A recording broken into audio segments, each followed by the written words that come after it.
there, everybody, and welcome to Roll with Advantage. Welcome to tonight's episode of the Tales of Evrand. Sadly, Ryan will not be joining us tonight due to some... He's sick. That's sick. It. I was gonna... Unforeseen illness. I was gonna make something up, like something ridiculous, like he broke his arm in a spelunking accident, but I couldn't. Wowza. My brain's in a different place today. All right, let's roll the intro and get into it.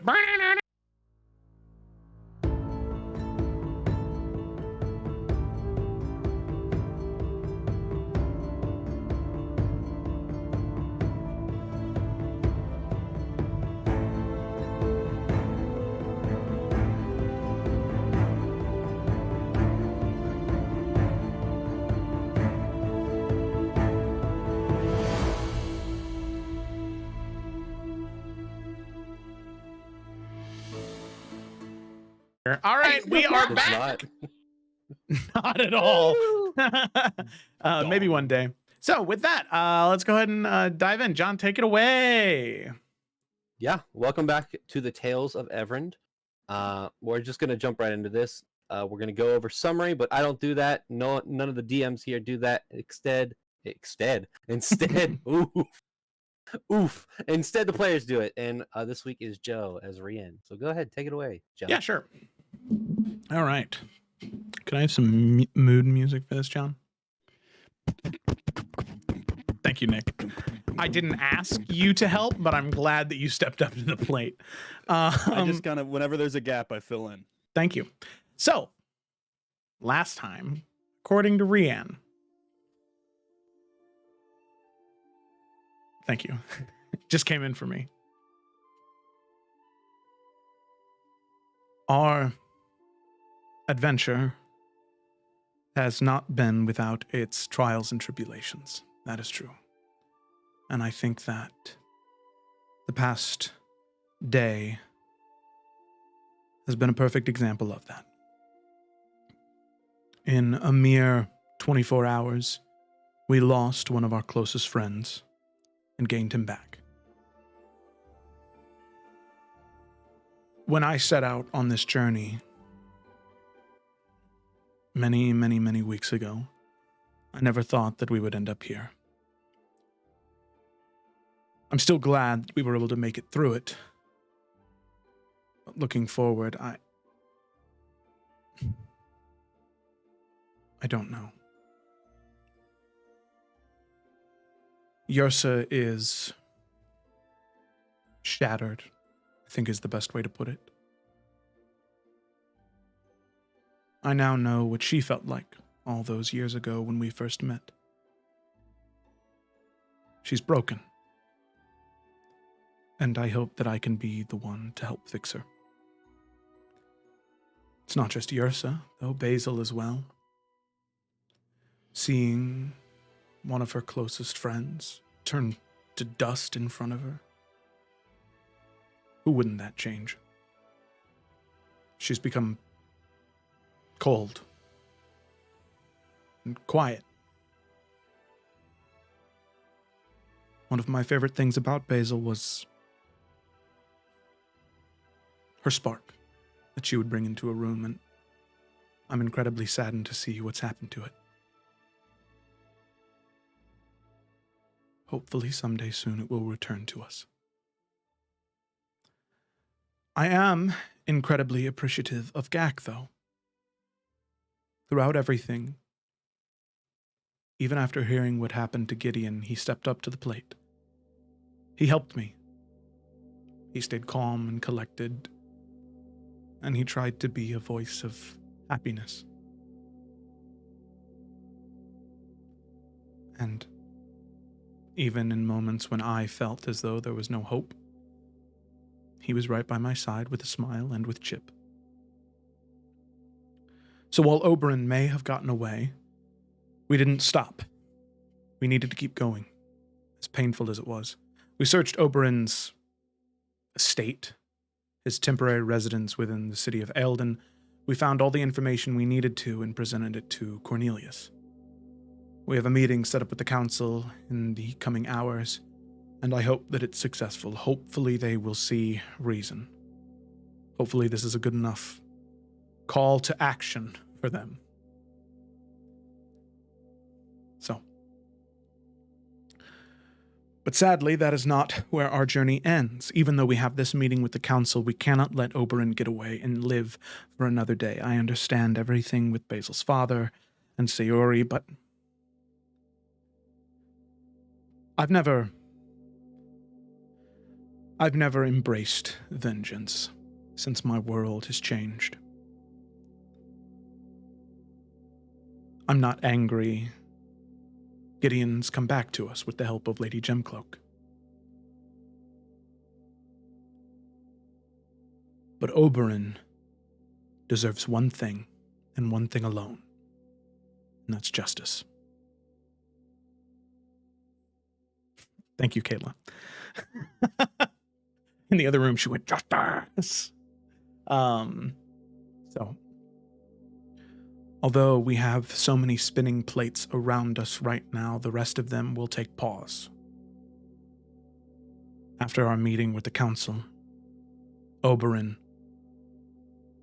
we will not permit him to live another day. He deserves what's coming to him. There is no man to save.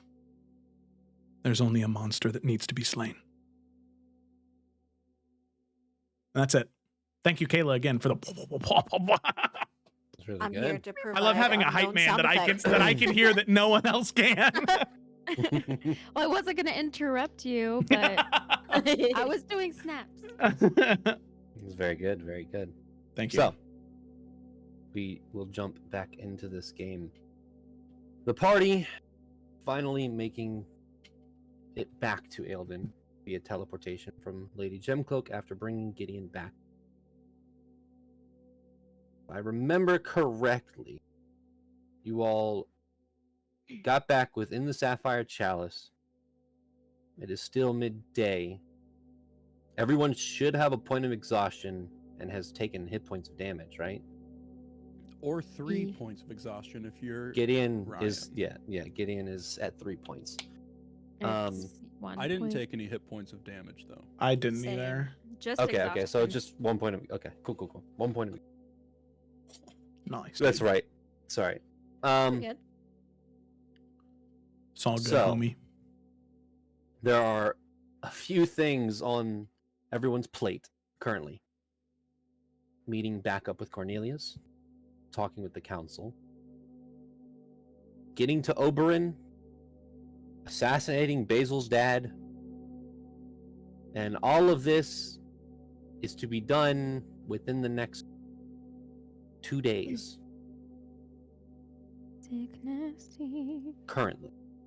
So we will dive back in with everyone kind of taking everything in.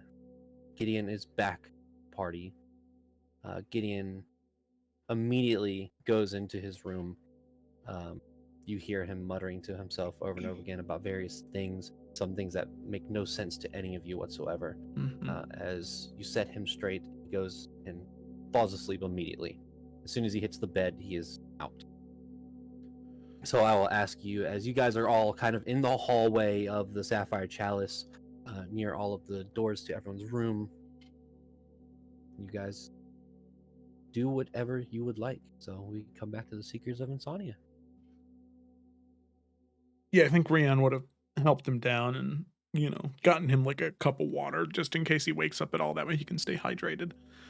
And he would sort of look to everybody and say, now that we've returned, I will inform Cornelius that we're back. And that way, if the council, if they can meet with us sometime today, even better. If not, then I believe the original plan was tomorrow morning. If any of you would like to accompany me, that is fine, but if not, I believe Hikari would ride faster if it's just me. I'll be back as soon as I finish.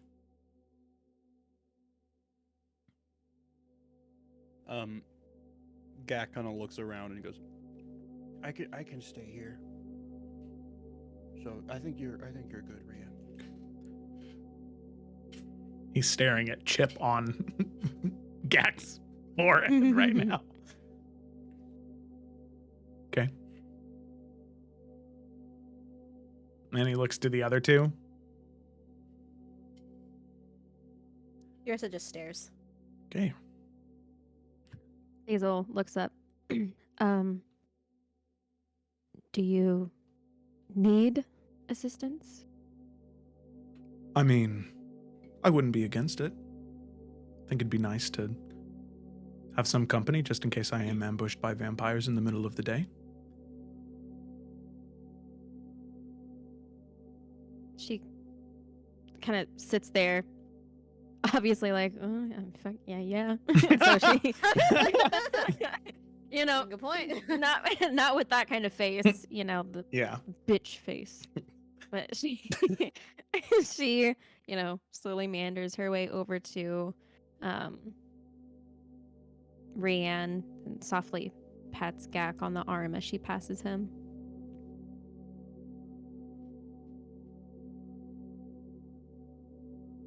So you two are heading out. Yeah. Find Cornelia. Okay. Yes. So, as you make your way out of the Sapphire Chalice, you do hear what sounds like a lively marketplace, but also you can hear birds chirping and the sounds of the forest around you, as Eldon is surrounded by a mountain forest. You can feel immediately the comfort of a humid air and warm temperature due to the rain that happened last night. Coming from Lady Gemcloak's castle, it is very welcoming as you walk back outside into Eldon. So you guys head over to the stockades. Mm-hmm. Find Cornelia. As we get outside, I think Rianne will take a deep breath and like try and swat away the mosquito that's flying around his face right now. No, There is, yep. I was just about to say what a beautiful day it is, but then, of course, when there's moisture. Yep. I'm used to it. Well, good. I was wondering if you could do me just a small favor, Basil. Sure. What do you need? This is gonna sound strange, but I feel like it's been a while since I have walked around the city on my own 2 feet. Most of the time when I've been traveling this city, I've been using Hikari, but Hikari also needs exercise. So I was wondering if I were to walk next to you, if you could ride Hikari. Would Hikari feel okay with that? Well, let's ask her. And Hikari, I choose you. I'll kind of like walk up to Hikari and like scratch Hikari's neck and just kind of whisper, tell me, are you all right with Basil being the one to ride you today? Did you cast Speak with Animals? I don't know, do I? Do you not have that? Do I want to? No, I Do have you? it. I have it. Well, I'm asking you based on how I respond to this question. If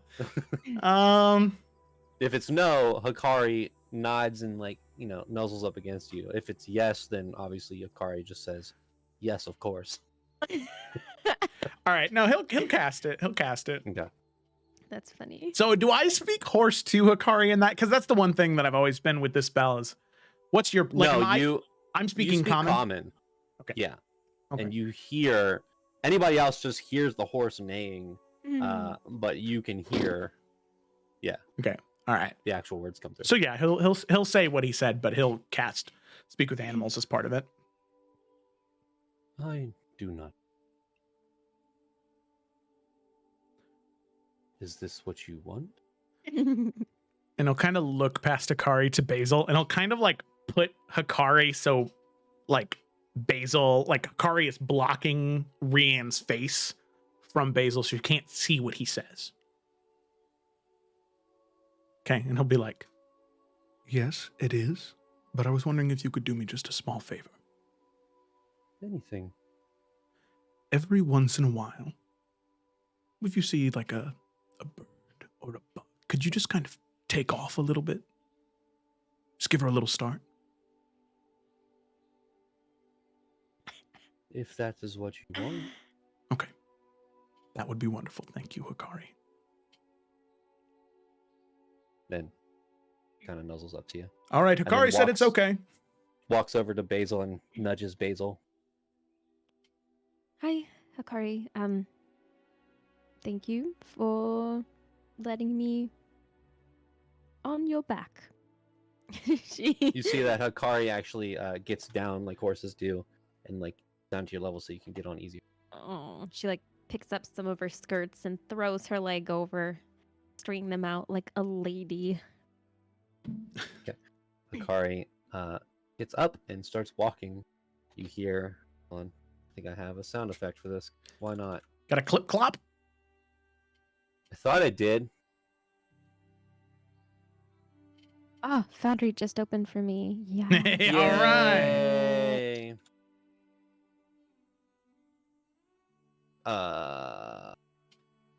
That's a no. Never mind. Don't worry about it. All right, cool. So, you guys make your way through Eldon from the Sapphire Chalice to the Stockades, which is not too far away. However, Basil, during that ride, you see that Hikari notices a bird and starts taking off in that direction. Make a strength saving throw. DC's not high.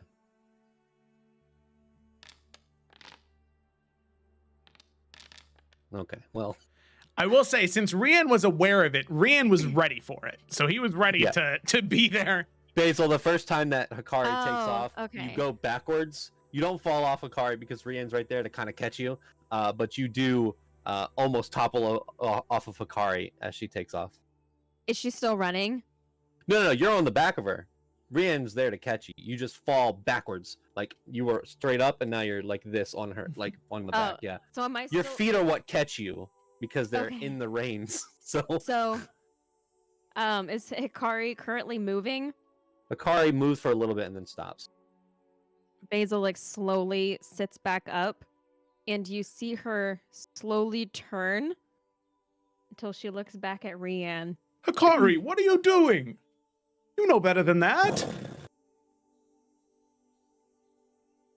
Well, I didn't tell her to do anything.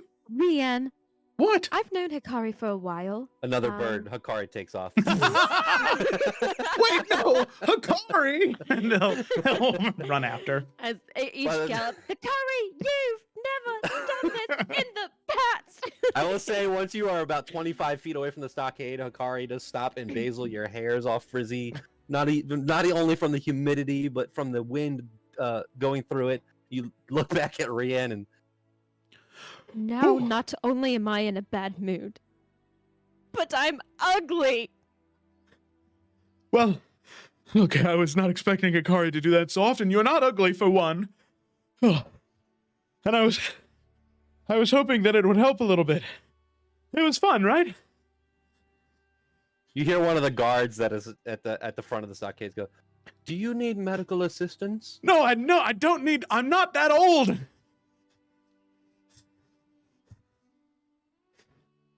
Are you sure? I'm sure. He just goes back to his post. But it is one of the guards that you have to talk to get into the stockades. See, look at that. We're both thoroughly embarrassed. Mm-hmm. Would you like a hand off, or? No, I'm fine. Okay. She slides off and pats Hikari, leans closer. You've never done this before. Hikari just nudges you and Rian's gonna And pull out a little with- sugar cube and be like, "Good job, thanks, thanks for that." Basil's going to pull out a sash that's wrapped around her waist and try to like put her frizzy hair into like a ponytail with a bow just to kind of make it less crazy. it definitely looks less crazy. It looks like Okay. like a Oh. messy bun. Cool. So the guards look at you and say, "Can we help you?" Yes, we need to speak with Cornelius. Right this way. The horse will have to stay. No, It's okay. She can go into our bracelet. I keep thinking it's a All right. ring. It's a bracelet, though. It is a bracelet, yeah. All right. So, you are led down the hallway to the stockades where the door to Cornelius's office is closed. They knock on the door, and you hear within, "Come in!" And you open it to a very familiar face, Cornelius, which I will show once again for everybody.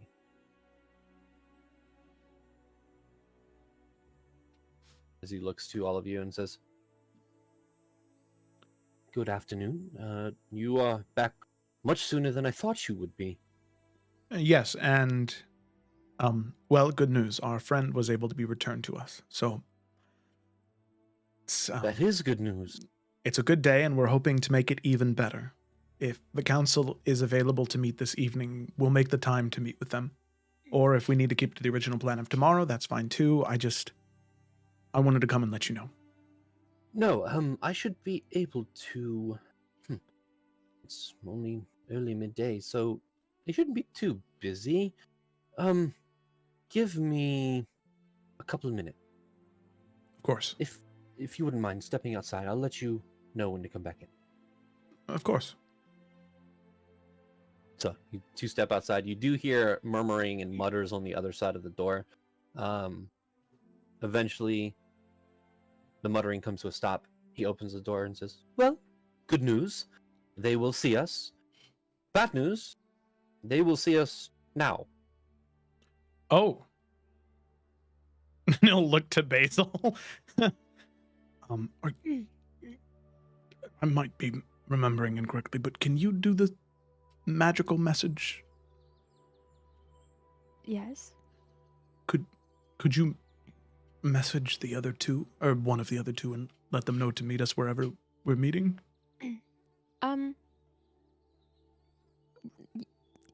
What is? Where are we again? Stockades. The stockades. Okay, she's going to. If you would like, we could meet in the Golden Market. We can start walking there. We can talk on the way. Basil looks back to Rian. I don't. What? Golden Stockade. This place. I don't care. The Golden Market. Have them meet us in the Golden Market. Golden Stockade. What did I say? It's a very coming fancy from the prison. person who's grown up here.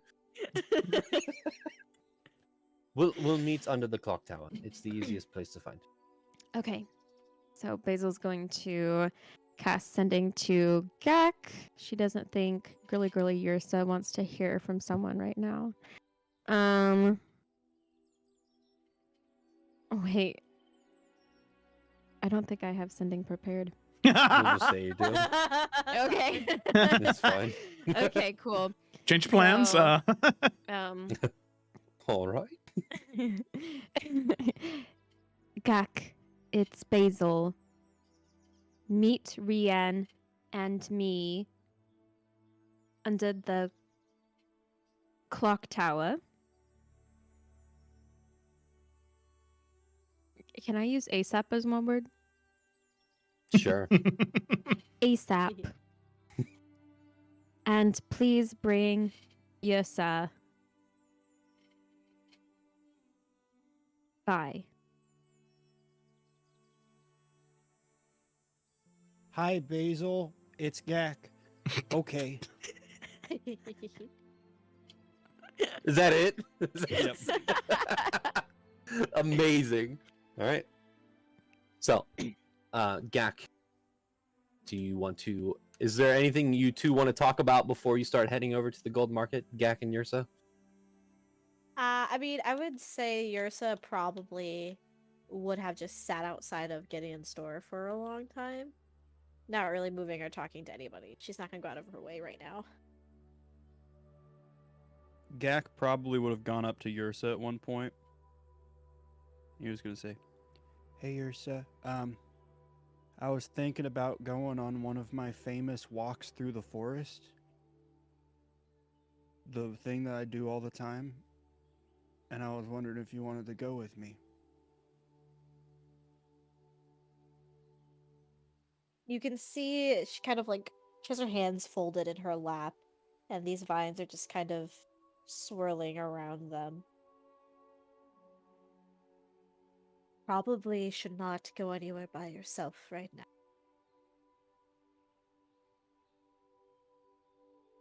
It's fine. Let's go. Okay. So, Gak, once they got outside, he would have just kind of been looking around and going, so much forest to choose from. And he'd probably go just, because we're at the Sapphire Chalice, which is in that north section, the stockades are near there. So probably would have, like, started to head northish just to try to get to the woods over there. And by the time they got sending to us, we probably would have not quite gotten to the forest yet. But as we're walking, Gak's just like,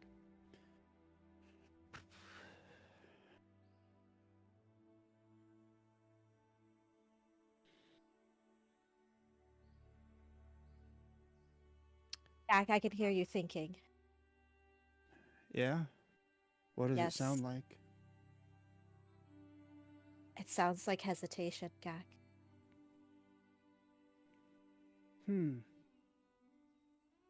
I don't think I'm hesitating. Okay. I am sorry, Gak. I am not myself right now. And I do not wish to be cross with you. So I am very sorry if I do not seem me. Ursa, you don't have to apologize. I understand how you feel. And I think in many of ways I feel the same.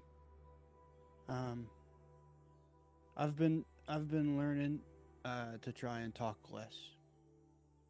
So I'm not hesitating. But I'm here. And no matter how we're all feeling, it doesn't change the way I feel about you. So we can just walk.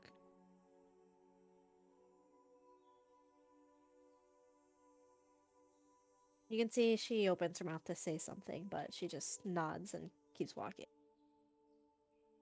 As we're walking away, there's like very quiet murmuring under his breath, like to Chip. He goes, "It sounds like hesitation."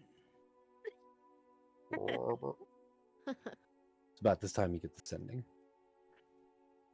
Hey Basil, it's Gak. Okay. Hey Ursa, they want us to meet at the stockade. Well, no, they want us to meet at the tower. And then Gak just like, he just starts looking around for where the tower is. Can he see it from where they are? Yeah, there's not really forest in the actual like city. It's just, foliage and trees for scenery. Yeah, you can see the clock tower. It is giant. Okay, looks like we gotta go back the way we came. Okay, let's go. It's probably important. Yeah. So, as you all head to the clock tower, and Rianne and Basil head from the stockades to the clock tower, walking with Cornelius, he says, "So, is there anything you want to talk about on our way here? Well, meeting up with your friends, or should we wait?" I don't have anything. I think any questions I have should be asked around the rest of the group. But if you had anything, and he'll look towards Basil's. He understands Basil is a disguised name anyway, but he still doesn't want to say it. Just, Oh yeah, there's the she's whole Pearl. thing. Yep. she's Pearl still. Pearl. No, I'm good, thank you. We'll wait to meet up with your friends, and over the next 15 to 20 minutes, eventually the two of you meet up with Yrsa and Gak, and Cornelius along with you says to the both of you, Gak and Yrsa says, "Good afternoon. I'm glad you all back so soon. Are you all prepared? I know this is short notice, but the council will see us." Ooh, Sure. I just wanted to ask, is there anything in particular we should prepare to speak on? Other than what happened to us? You guys start walking, and Yeah. he says, well, we are going to be bringing to the council that one of their great affiliations with a great political figure is attempting to overrun the entire continent of the vampires. He attacked me, the lawmaster and commander of the guard, tried to turn me into a vampire, did not succeed because of you. By the way, I'm still very grateful. We just need to make sure that our case is well said. We have all of the evidence and things we need. The council just doesn't have a lot of time, so they'd like to get straight to the point. This is a very dire matter to bring to them. Also, please, while we're there, no casting spells, no stabbing of people, and please no disguises. And if you have a disguise, let it be known first off. This has happened before with another adventuring group years and years ago. Don't want to repeat. This will be the second time I'm bringing a group to them. So, that's all.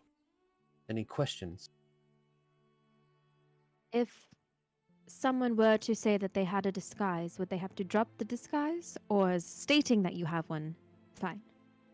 I think stating that you have one and the reason as to why you have it is good enough. As long as you're with me, you should be fine. Okay. Yes, Gak was your name, correct? Yeah. Thank you. I don't remember your name. Cornelius. Cornelius. Do you still have the teeth This mark on your... and he was bitten yesterday, so you can see that the marks are very fresh still. Yeah, I think that'll be good. That'll be good to have. All right. Any other questions? We're almost there. Well, to the Emerald Groves. I don't know if the council gets overwhelmed when a lot of people talk to them. Do we want to make it so one person does a lot of the talking, or? I would suggest that if all of you want to talk, just make sure that you're talking one at a time.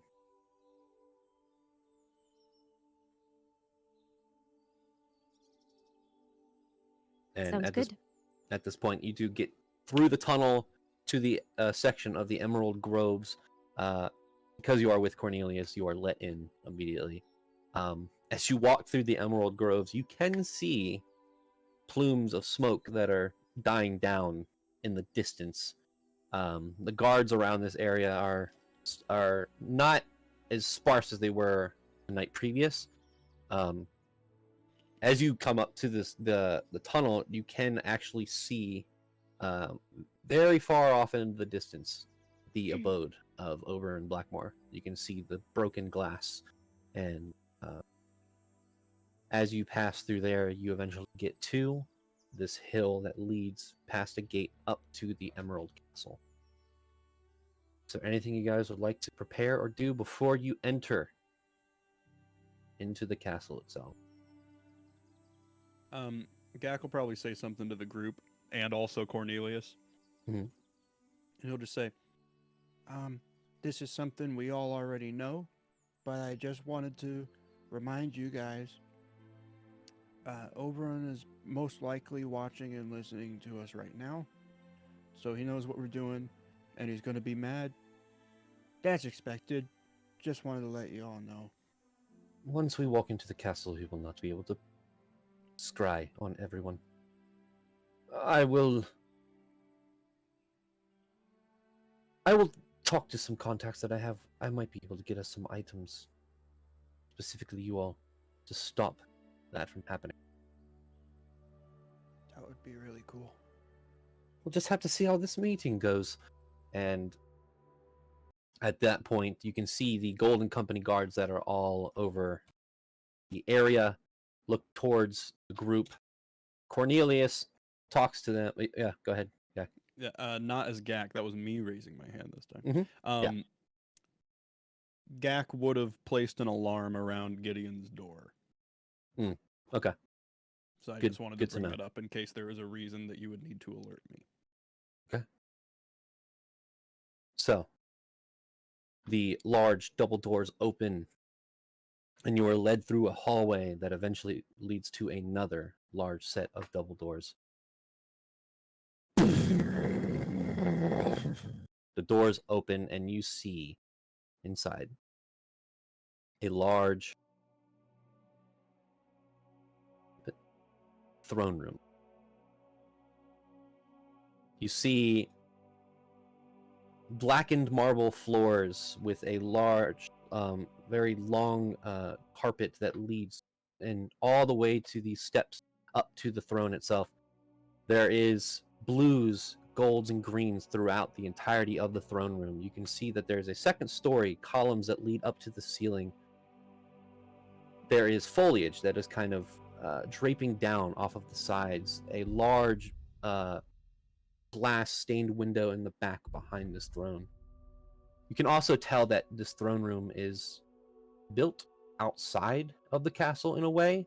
You can see through the columns on the right and left that lead out into a courtyard, and you can hear the forest around you as you enter.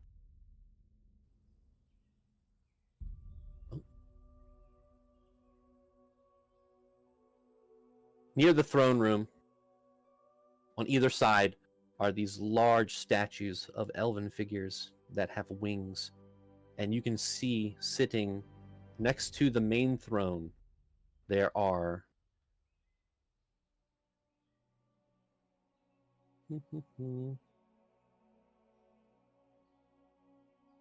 five. I did not have that down. Five chairs. As you walk in, you can hear your footsteps clattering and echoing in the halls. See something that looks like this, and this is multiple angles of the throne room without the five chairs.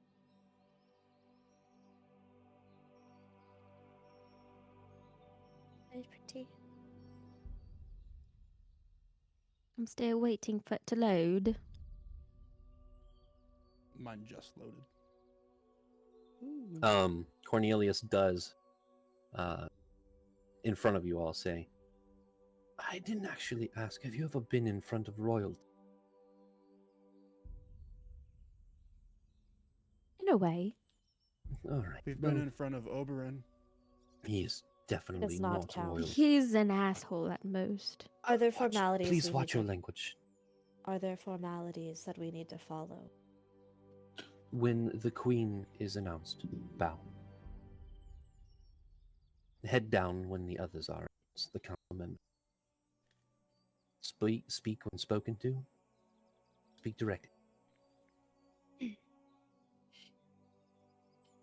As you all lead in, you can see that there are Golden Company guards that walk in and make themselves known at each one of these archways. There is an individual that walks out holding what looks like this scepter in very ornate robes as he starts to announce the council members. Presenting Treasurer of Isvaria, Alexander Zbroza. And you see a very old human individual with white hair with green and gold lined garbs. He has a very sallow face, a very old walk about him. You see an individual that looks like this.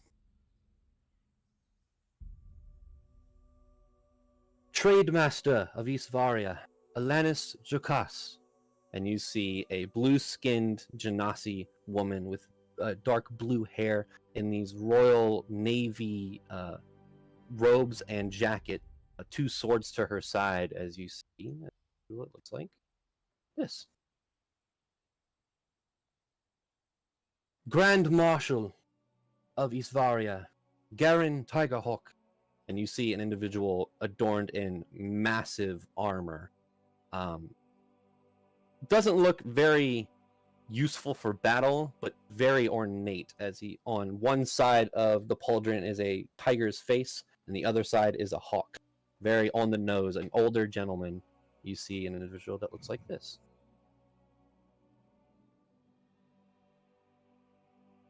You hear, Master of Education and Arcana, Orion Essex.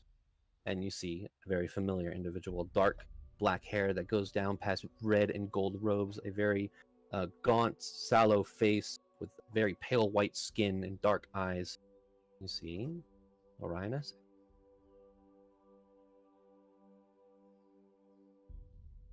Master of Agriculture, Rosaline Windlight. See a older woman with dark brown hair pulled up into a bun, a halfling individual. She holds a quill and paper as she walks in with these very bright blue, gold, and red garments, very Victorian, with these half cut off glasses. This individual. She's so cute. Look at her. Tiny. And presenting Her Majesty, Queen Erin Yenfina. And you see a what looks like a very young elven woman with very bright white hair that goes past the shoulders down to the waistline. She's wearing very white and silky robes with gold accents.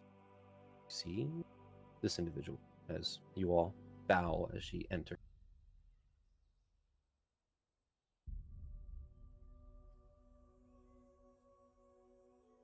So, as you all bow and raise your heads, or you bow and you hear the queen speak first. You may rise. You have been brought here by order of Cornelius, asking for a audience with the council and queen. What is your business? Well, put very simply, we do not believe this, but we have concrete evidence that proves that Oberyn Blackmore, a renowned politician and tradesman with the Kingdom of Eastvaria, is a vampire bent on the destruction of not just Eastvaria, but of the continent of Afera entirely. You hear the treasurer Alexander speak up. And what exactly do you have evidence-wise against this individual? I think that it's only appropriate that we start with our most mounting piece of evidence, which is Cornelius. If you would Yes. show them and describe what you encountered. Yes, Your Majesty and Council. Days ago, Oberyn Blackmore kidnapped myself from my post and brought me to his estate here in Eastvaria, in Alden. He put me under some sort of charm spell and attempted to turn me into a vampire. And he removes the collar, and you can hear they all like start murmuring a little bit. Fortunately for myself, these individuals, he looks to all of you, showed up at the right time and saved my life. This was yesterday. Occurred. And you hear Alanis speak up and say, so you are the individuals that are responsible for the attack on the Blackmore estate. Yes, and first off, to all of you, thank you for letting us come here. And we're sorry, but also we did it for a good reason. We attempted to make peace with Oberyn. We wanted to give him an opportunity to not carry through with a plan that we know he has. Oberyn has plans that are much larger than everything that has happened here. We went in the attempt to stop that, to stop more death from happening, But instead of listening to reason, he attacked us, and we retaliated. And in doing so, he took the life of one of our own. If you need any more evidence, all you need to do is go and take a look at his estate, and you will find everything that you need to see. There are coffins, be it destroyed. I'm sure there is blood everywhere. And there's also a teleportation circle back to who knows where you will find Oberyn wounded. You hear Orion speak up. And you can confirm all of this, Cornelius. And Cornelius, yes, of course I can. I would not be bringing this to you if I could not. It's all there. And you see Orion put his hand up and say, no need. As you all know, he looks at the council members and Cornelius.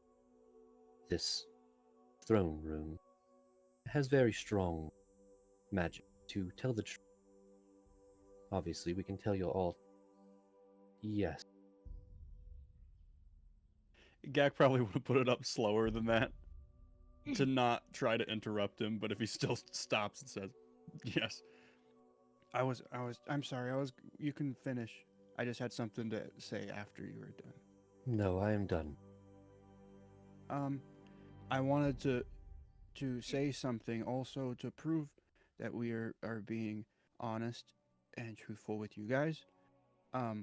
One of our party members is disguised for their safety. And that is because if he had to drop the disguise and then bring the disguise back, it takes a lot of magic. So we wanted to let you guys know that one of us is disguised for our safety. So that way you don't think we're lying to you if you guys can sense that kind of thing. It's me. I'm the one who's disguised. And my reason is because I have some people here in Aelden who aren't my number one fans, and I think our time here would be a lot smoother if they just had no idea I was here. Orion speaks up again and says, the same reason as it was last time, I assume, correct? Same it was reason noted. That is why we did not ask. But thank Just you wanted to for make your sure. honesty. And at this point, Rosaline speaks up and says, so you're saying that Oberyn Blackmore is planning to, what again? Exactly is he doing? He has plans to invade Afera. He's waiting specifically for a day called the Blood Moon to raise an army, go over the bridge that he is building, and attack innocent people. That is what he is doing. At this point, Garen speaks up and says, well, we do appreciate you bringing this to us. We've had a strange suspicion against Orion, but we haven't very much had any evidence. It just confirms some of our suspicion. He looks over to Alexander. This is enough for us to stop building the bridge, I assume. And Alexander, if that was what the council asked, then of course. The bridge will stop construction immediately. I will send immediately.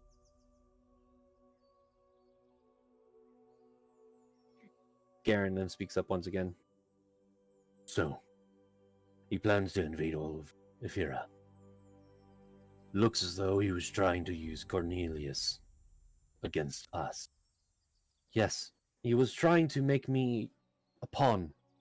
Turn me into a vampire so that I could command Isvaria's armies to leave their focal points that they needed to so that he could invade. He was going to use the bridge to get over.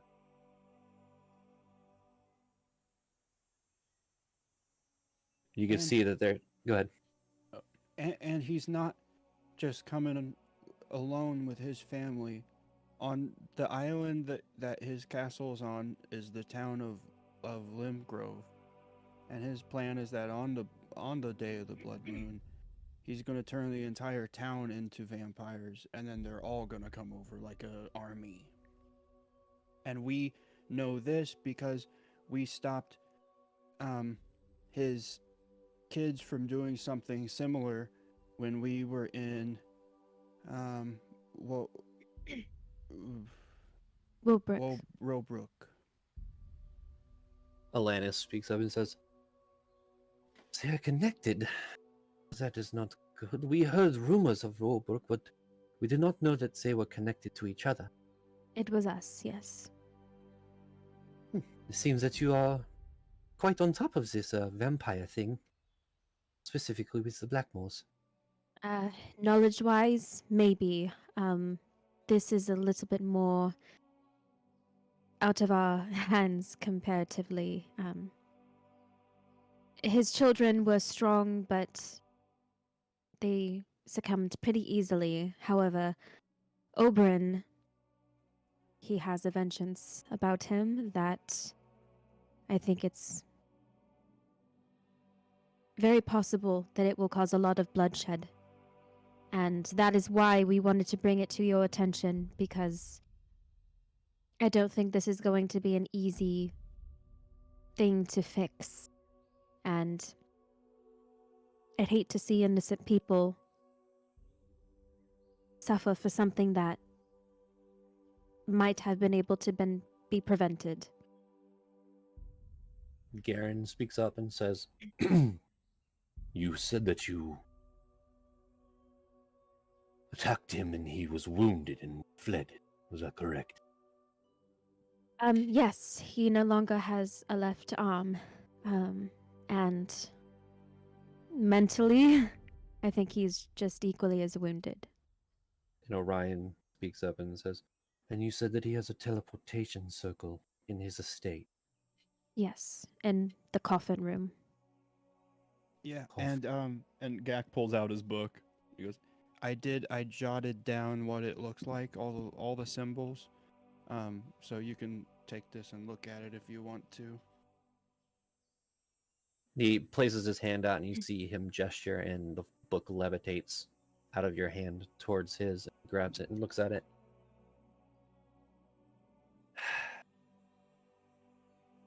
"That is wonderful." And he levitates it back to your hands.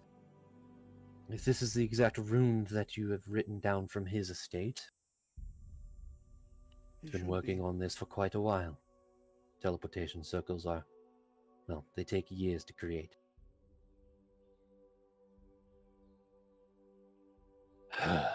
Garen speaks up. "Zoe's attempting to overrun Afira with vampires. We will stop the bridge from being built. My understanding is that vampires cannot cross running water. The bridge is not built, and we can take care of this teleportation circle." We need that. He looks at you, Yrsa. "For what purpose?" We are going to finish what we started.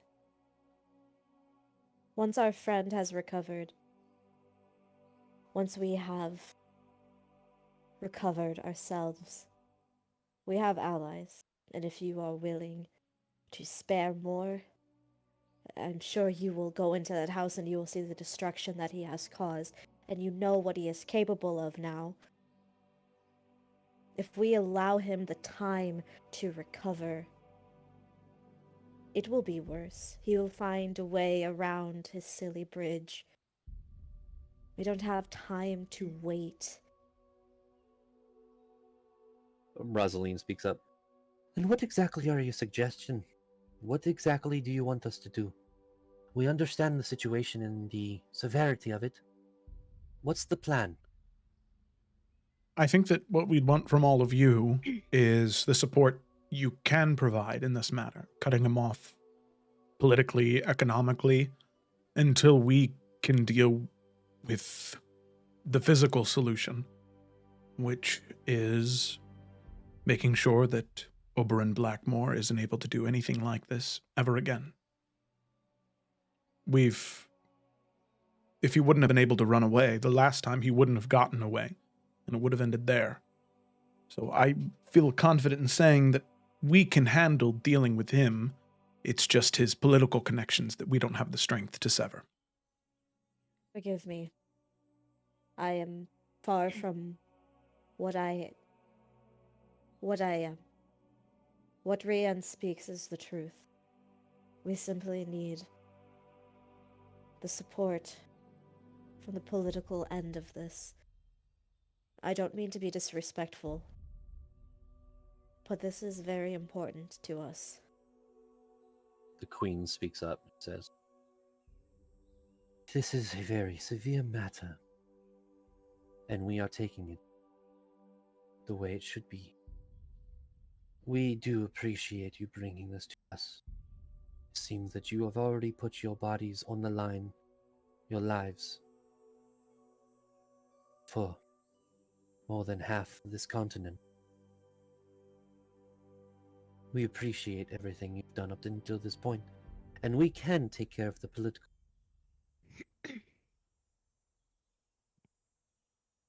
However, there is a couple things. We do not doubt your skills, but we do not know of you. If you are to use this teleportation circle, which I assume would lead to the island, we would like to help in some regard as to reinforcement. You said that the town itself is also overrun with vampires? Yes. Either is or will be. See, Garen speaks up and says, "All due respect, my queen, we cannot afford to send any actual bannered Isvarian troops there." He looks at the party. "We can gather reinforcements, soldiers, individuals to help in this plight, but we cannot send Isvarian troops into Isle Blackmore with our banner. Things on the border with the Valamine Empire are at a very high. It seems that they are looking for any reason to start something.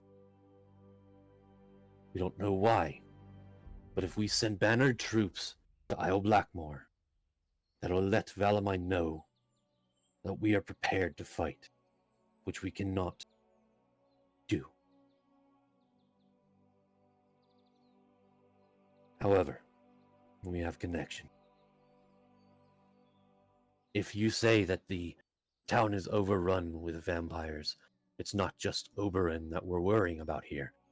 We do not know your skills, and it seems that as though you are good enough to take care of yourself. But if you should fail, just sending you all is not enough. You're gonna need more people. Or am I wrong in that assumption?" No, you are correct. We do have a lot of allies who have said they're going to help. We have people who are kind of waiting around to see what happens the original plan was that we were going to go to the castle because that's where we were invited, because he was trying to pretend to be nice after we dealt with his kids. But then we tried to take an opportunity here, and it's good we did because we saved Cornelius. But yeah, we had a lot of people with us just this last time, and it was not a great outcome. please understand as well. We desperately tried to make this not end in bloodshed. We tried our hardest to convince him that whatever happened in the past that made him the way he is now doesn't have to dictate how his future goes. We didn't want it to get to this way. We don't want to fight any more than we have to. And believe it or not, we try to not fight most of the time when we run into people like them. So, I think we also came here just to prove and show you that we're not just some people who run into things hot-headed without thinking. We do take this seriously, and we've been taking this seriously for weeks, unsure of what to do, and now that it's gotten here, we're scared. And not a lot of people are willing or wanting to run into a vampire-infested island. Alanis speaks up. As the rest of the council has said, we do appreciate what you have done so far, and to be quite honest, it's probably best this way that you have come before us. Had you killed one of our great political allies without our knowing, this would have gotten probably a lot worse for at least you all. At least more paperwork. As Garen said, we can send allies to the shores of Isle Blackmore, should we need to. If you all are deciding to use the teleportation circle to get inside of the island, not sure, and she looks over to Orion. Could we send everyone through the teleportation circle? And Orion goes, no. Teleportation circles only activate long enough for a very small handful of individuals to get through, and I would assume that once the first ones go through, Oberyn would already be aware of it. We also do not know where this goes. So sending all of our allies and troops through a teleportation circle to which we know the end, we should not be doing such things. But you all plan to use this as your advantage, correct? Correct. At this point, Cornelia speaks up and says, well, I do have something to add here. We are forgetting a couple things.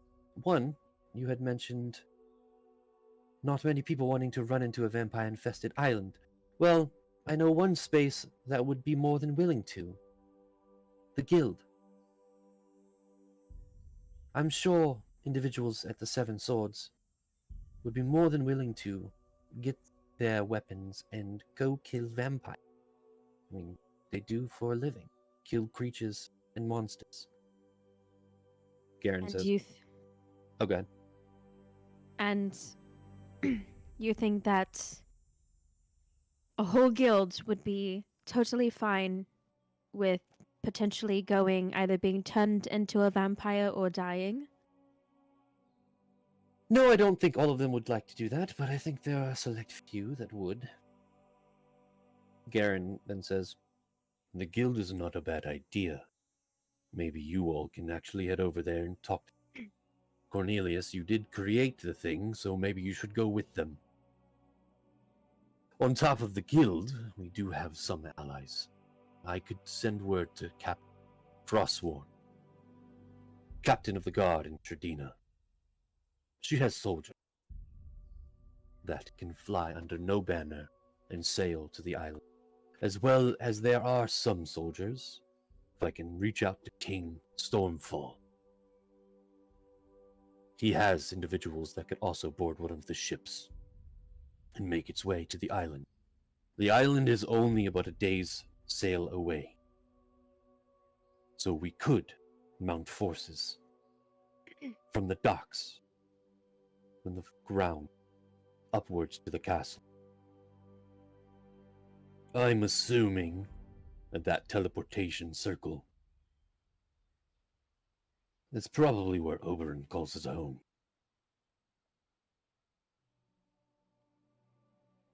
If we have forces at the docks, you teleport to his home, the castle, at the highest point on the island. Are you sure you can kill him?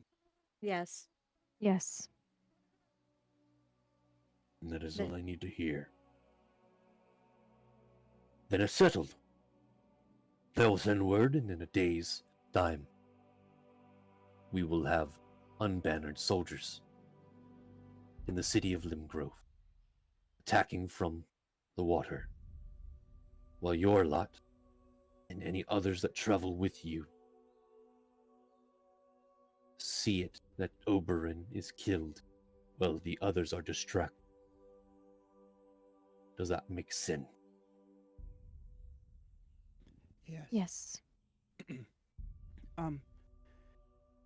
Also, we have some allies in Eldon, and we also have some allies that are currently in Shredina.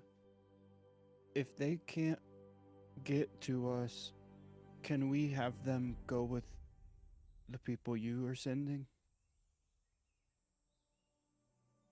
I don't see why not. We will have to know who they are, and you will have to send a message to them to let them know. Okay. Orion speaks up. I would like to point out that if things go south, if for some reason you all are not able to kill him and perish, we cannot claim responsibility for the attack. We support you, but if we were to claim responsibility, not only would we have vampires at our doorstep, but Valamine would also be ready for war.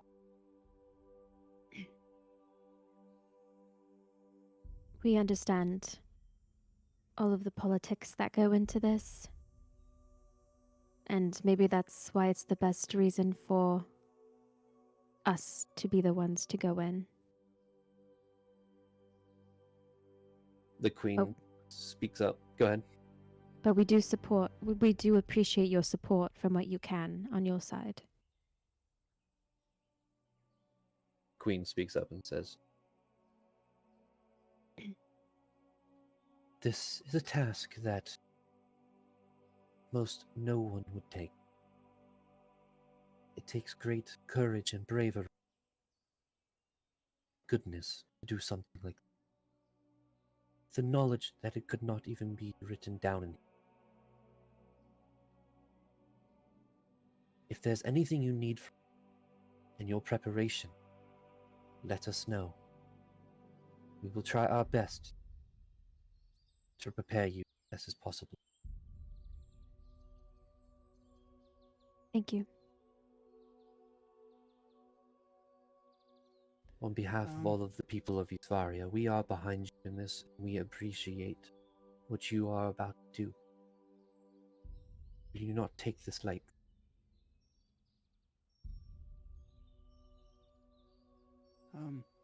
I can think of one thing that might help. I was talking to Corny about this, but Cornelius.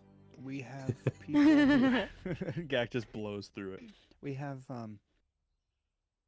Oberyn has told us that he was spying on us and that he could see what we were doing and hear what we're doing. Is there? Corny mentioned something that could stop people from being able to do that. You see that all of the council looks over to Orion. Yes, there is some mundane magical items that I'm sure the headmaster at the college could work up with some of the professors. Oh, okay. I know him.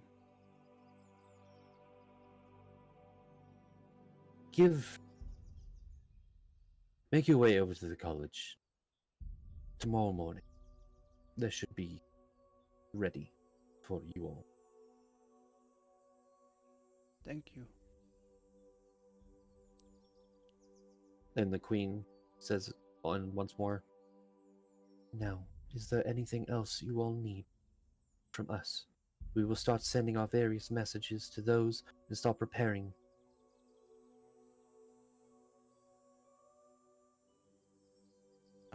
Do we want to set a time, day? The ships will leave tomorrow morning. They will make landfall the next day. Okay.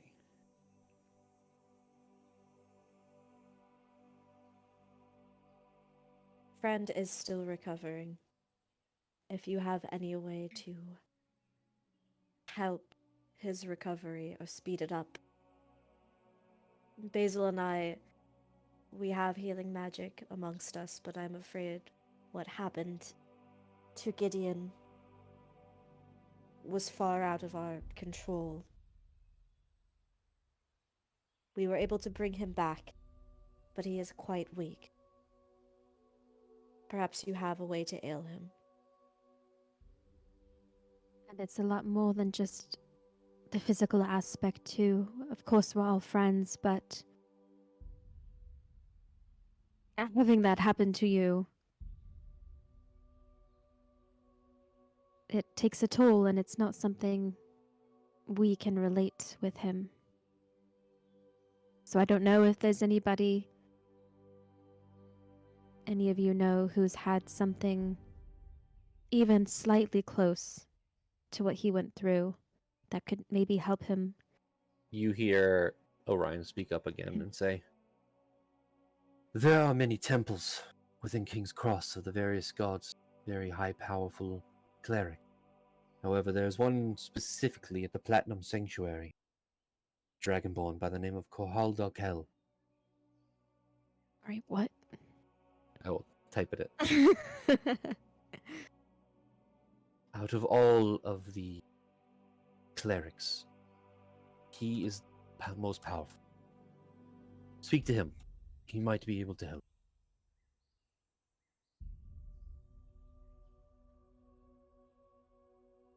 If there is nothing else, they all stand up. The queen stands up first. You see Cornelius bow. The council stands up. And they make their way out. You are eventually led out Thank of you. the Emerald Castle, back into thoroughfare of the Emerald Grove, back into the city proper of Ailton. And Cornelius says, "Well, that went pretty well. How are we all feeling?" I think about as good as you can in a situation like this. So, pretty good. I think that it was the best outcome that could have happened. Until Oberon is dead, I'm afraid that things won't be okay. I very much agree.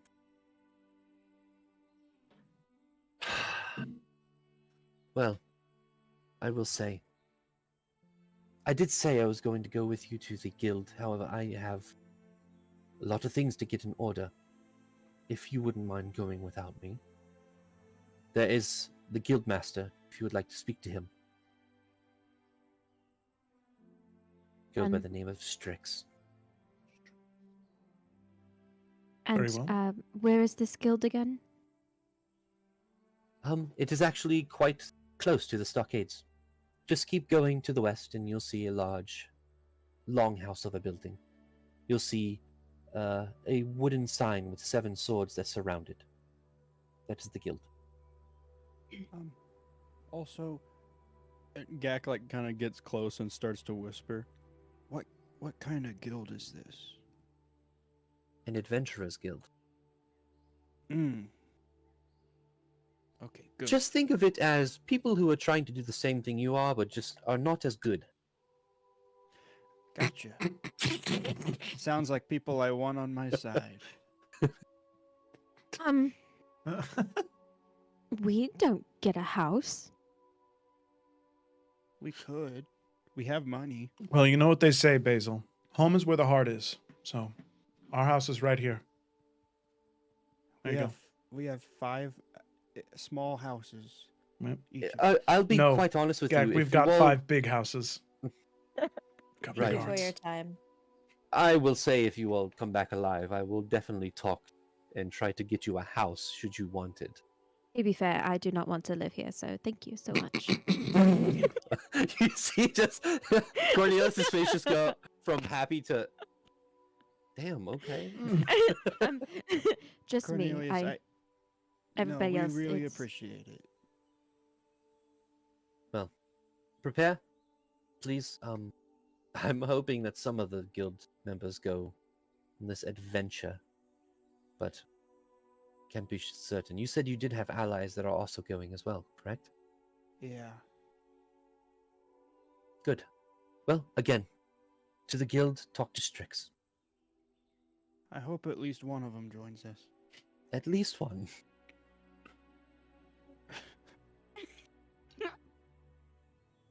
I hope. Anyway, She's already walking.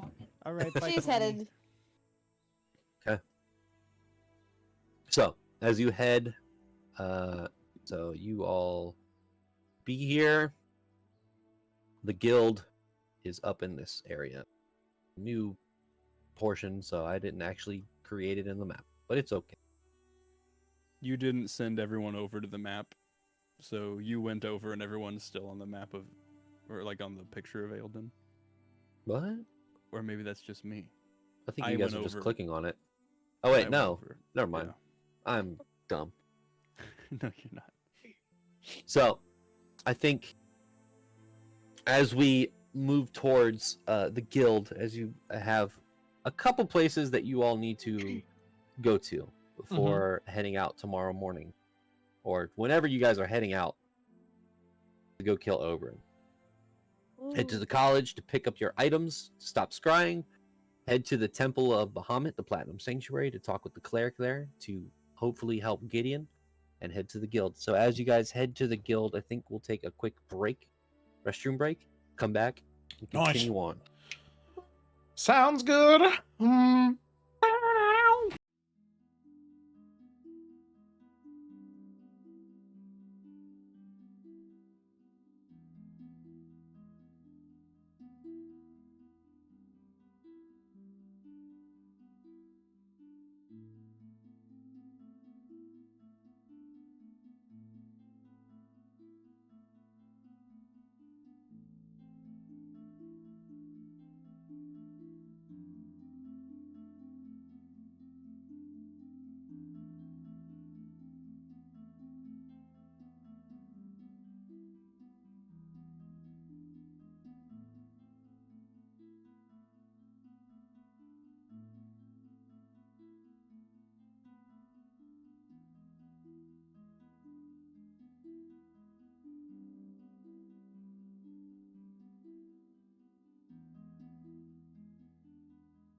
whenever you All want right, to, hey, we're Joe. back. Go, We'll John. kill you, Joe. Okay, awesome. Yeah. Sorry, I was typing shit out. Joe and Yeah, I are let's- fighting behind the scenes. God. Nick is just, he's just so lovable. I hate it. Oh. Joe, you just have such a nice beard. Mm. I love how creative you are with your knickknacks, like the chip on your hat. It makes me so angry. Thank you so much. I have a rock with an ear on it. Oh. Oh. I don't know where mine is. Oh, I got the one with the mouth though. Thank you for watching the Tales of Evrand, everybody. We will see you next week. So, bringing it back into the game. It's so hard to do that after those kind of things happen. No, you got it, John. You can do it. Yeah, no. The party making their way to. See, I start and then you guys laugh and then it makes. No, me it's funny because self-conscious I said about you it. can do it, and you said, "Yeah, no." It's okay, John. There's nothing funny. You can keep going. So the party making their way towards the Seven Swords Adventurers Guild. You come upon Jesus Christ, dude. Oh my god. Yeah, man. So I'm not I mean, laughing. you're just kind of like, I don't know. I'm just John, trying- I kinda I feel like just- you're I just kind don't- of bombing this whole thing. I really am. This is not great. I mean, whatever, I guess. But I'm ready whenever you are, I John. kind of wish you'd. Yeah, I kind I'm of wish trying you'd like, really take hard. it more seriously, John. I'm trying really hard. So, the building that you see before you is a long, almost long ship-style Viking building. It is 2 stories. You see a massive single door at the front, and above it there is a wooden sign that says 7 swords, surrounded by 7 swords. You all push the door open and enter into something that kind of looks like this.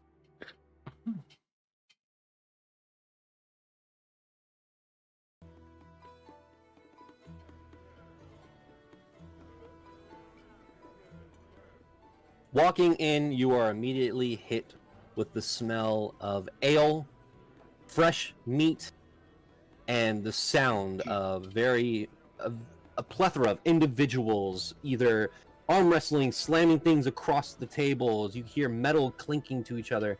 When you walk inside, you see these lanterns that are built atop this wooden frame, and in between most of these lanterns, there are various creatures and monsters that have been put on display, taxidermied. In the very far, there is a large window, and on the window itself, taxidermied, looks like this massive bird. Make a history check, everyone, just because it's fun. You're so not like this.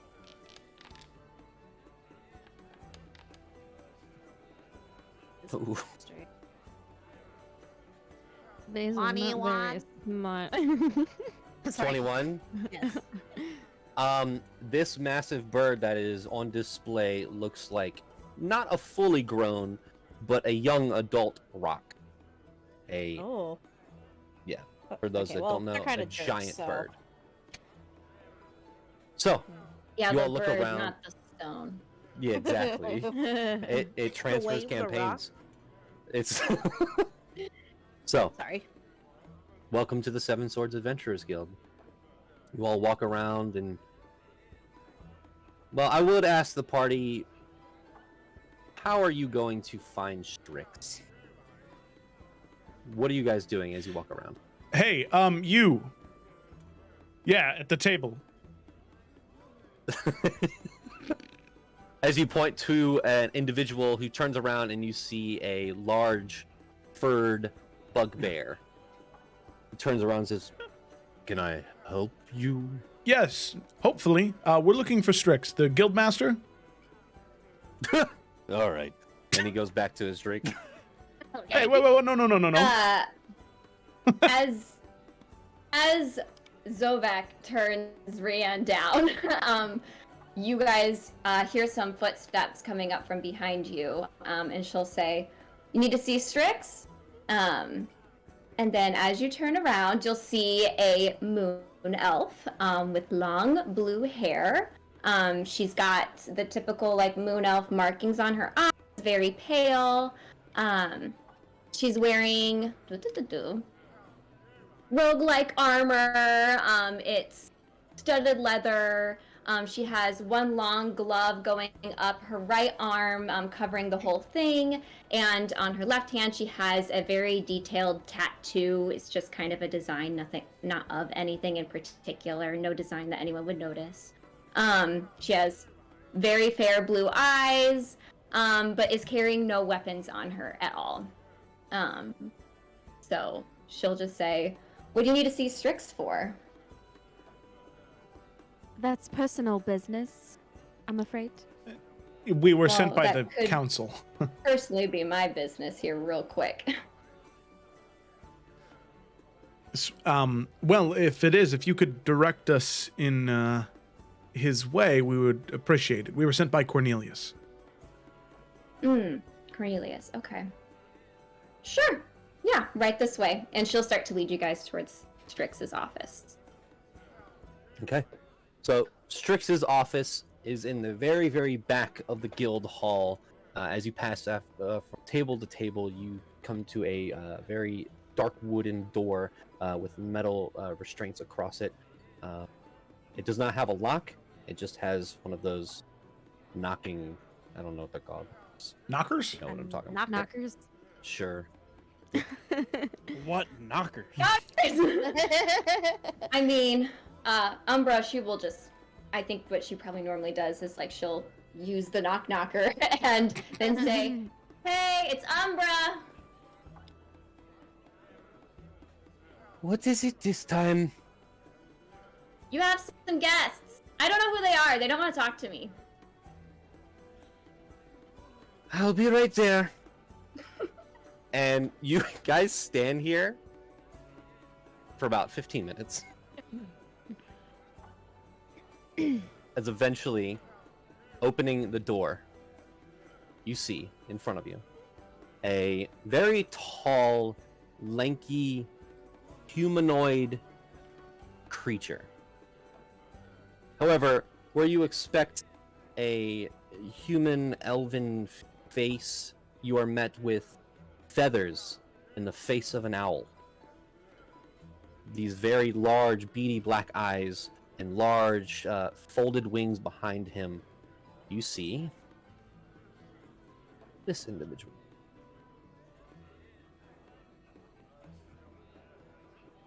Ooh. You all know this to be an Alfolk. As he looks to Beautiful. all of you, kind of twitching his head. Jessica, what could I help you with?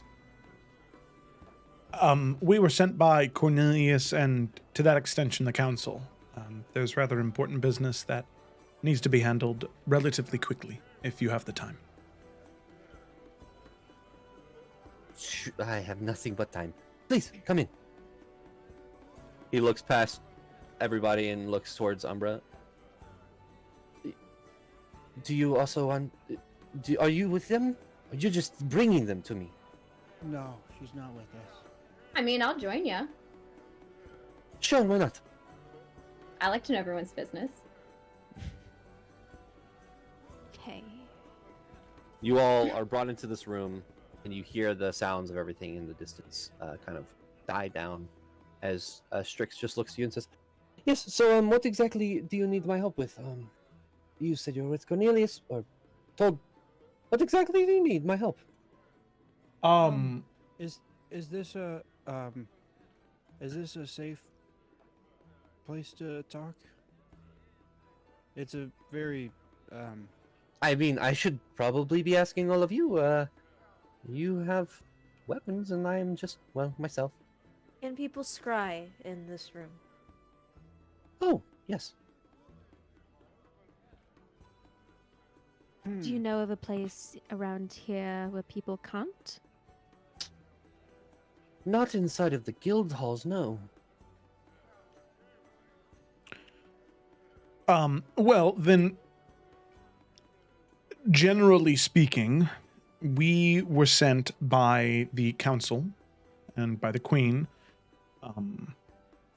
we are putting ourselves in danger for the greater good of Eastvaria.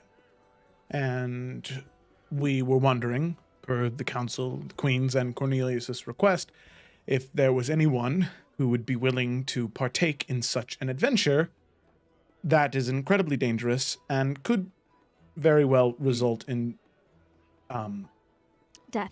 death. Yes. Thank you, Basil. You see Strix looking to all of you and realizing the sensitivity of the information being said that is also being said in a very distinct way that is like codic in a way. And he goes, "Ah, so you are monster hunting. Yes. In a way.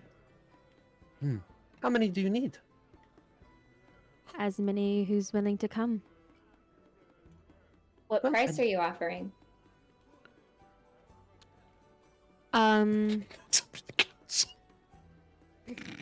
I don't think price is an issue. I think Oh, what's it is more an import- issue with the guild. We want to know if we're risking our lives, how much we're getting paid. I think you'll be paid quite handsomely. But if you Brexit. help us, there's a higher chance that you won't even have to worry about money in the future because you won't be dead. That's true. And that's not a threat from us, that's a threat at what could happen. Yes. Just wanted to clarify. So, hypothetically speaking, are we... What are we talking about monster hunting wise? Danger level, what are we seeing? Incredibly dangerous. Very high. Yes. Very high. Risk of death? Yes, High. most definitely. Aye. He looks past all of them towards Umbra and says, "I will speak with Cornelius. I'm sure he has some gold that he can wrangle up for us. If we're talking about high risk of death, there must be a high reward, correct?" Yeah, they even talked about getting us a house. So that's pretty good. Are you new to this city? Incredibly. No. Yes. I Well- love Basil so much. Umbra will look to Strix and say, "I'll do it. If it's that much money." Well, I know you will. I'm more so talking about the others outside. Oh yeah, I have no idea. I'll put you down on this, though. There are a couple that have come back from a recent hunt, so I don't think they're going to want to go out. But there are a couple out there. I know Don't that suggest the legends. Don't. they don't haven't do it. done anything in weeks. I can't. Please, for the love of God. But they're dumb enough to do it. Can I? And dumb enough to die. It's not going to be bad, though. Can I? I can't do it. I think what my Please. friend Basil is trying to say is that this is a very important matter. We don't have time for jokes. We don't have time for games. We don't have time for stupidity.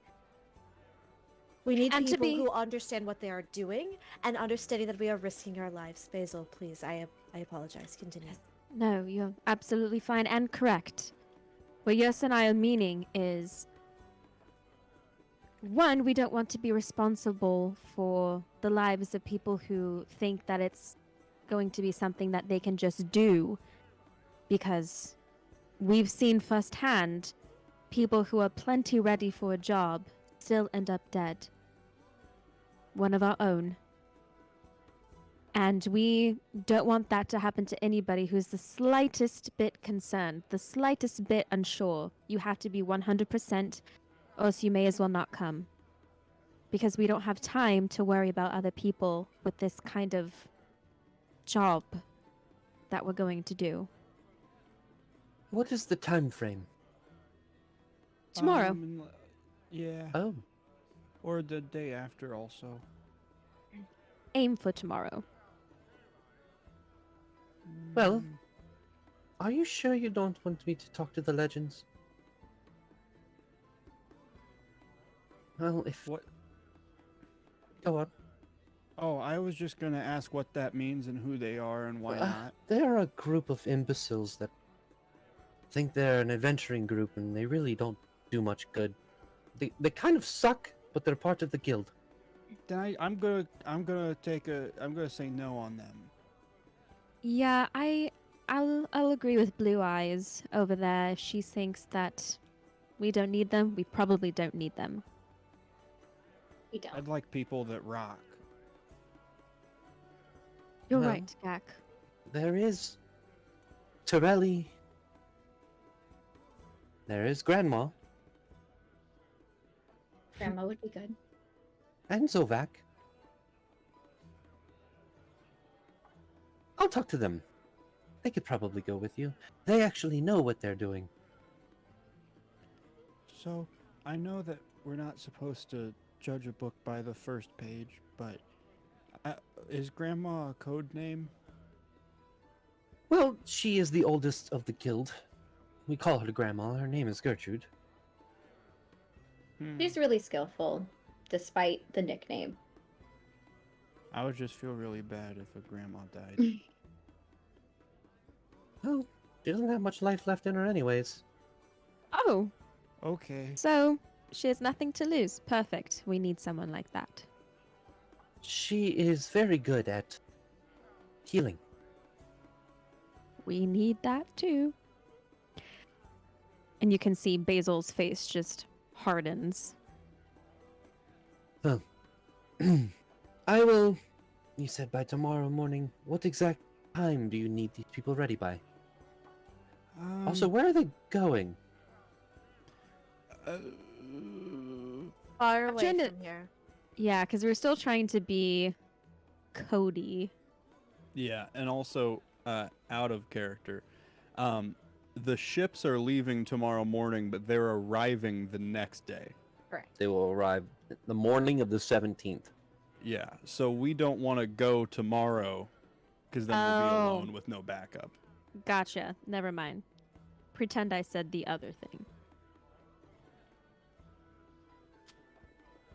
Well, I think that we have at least some hands that could help. You said they're going far away. That's not a lot I could tell them. How about this? And he takes out Transportation's covered. a piece of paper and slides it towards whoever will grab it. It says, "Why don't you write it down?" Basil will grab it and then quickly write the word. What's the name of it again? Shredina. Limgrove? No. Limgrove. And she slides it back over to him. But like kind of keeps her hands over it. Because I don't know how many camera angles Scrying has. So good. Yeah. Like it's just trying to You know that scrying doesn't really work to, like, it's like shoulder over vision, but like it's blurry up to a certain point. Oh, okay, so Um, Oberyn couldn't see this, could he? You can't really make out text and stuff in scrying. Okay, It's like a video game POV. cool. He takes it, looks at it, and goes, "Really? Don't say it out loud. I'm not going to." Umbra scoots on over and reads it too. He slides it over to Umbra. Okay. This could be a big payout. If done correctly, yes, Also not Um, about the money. it is not Well- about money.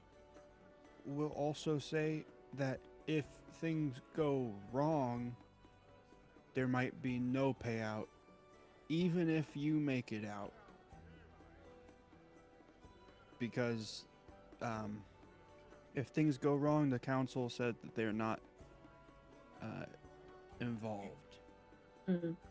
Typical. I understand. Well, yes, I would assume so with this place. Okay.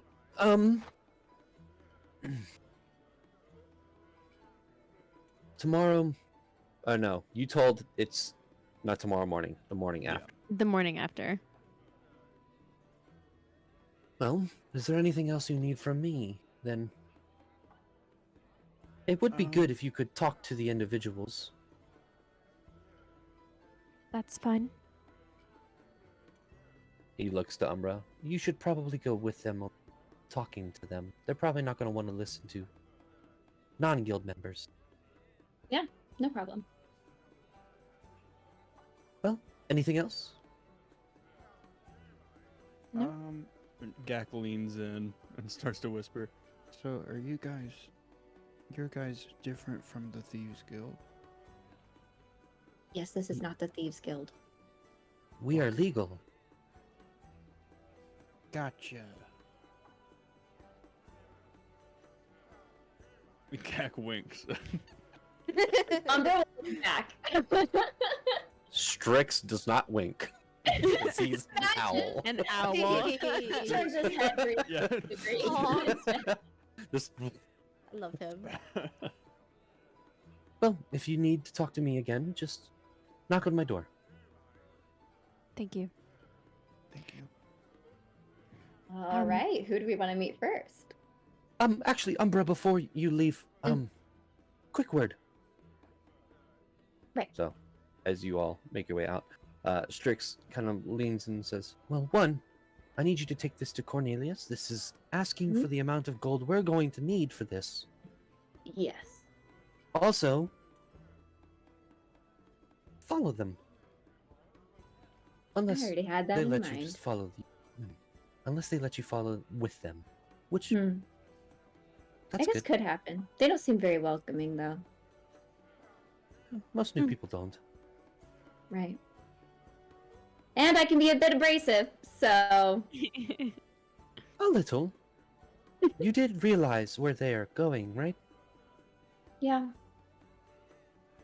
I need to Me- do this, though. You see Strix's head twitch. The rumors must be true. Must be. Thank you. Okay. But yes, I will follow them unless they want me to tag along. That is the ideal situation. Please, don't let them piss off the guild members. I will try. We'll see. Okay. I'll do my And- best. You see Strix's head goes 180 degrees, and then his chair that swivels, his body goes with him as Follows. he goes to it. Yeah. And he I love starts. that. So the rest of you standing outside the door.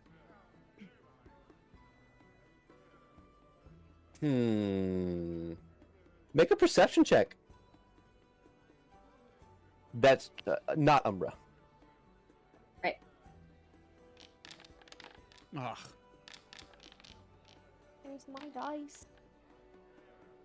It's just a lot going on, John. If any you of you know. were trying to listen in on the conversation, 19. you do not 23. hear it.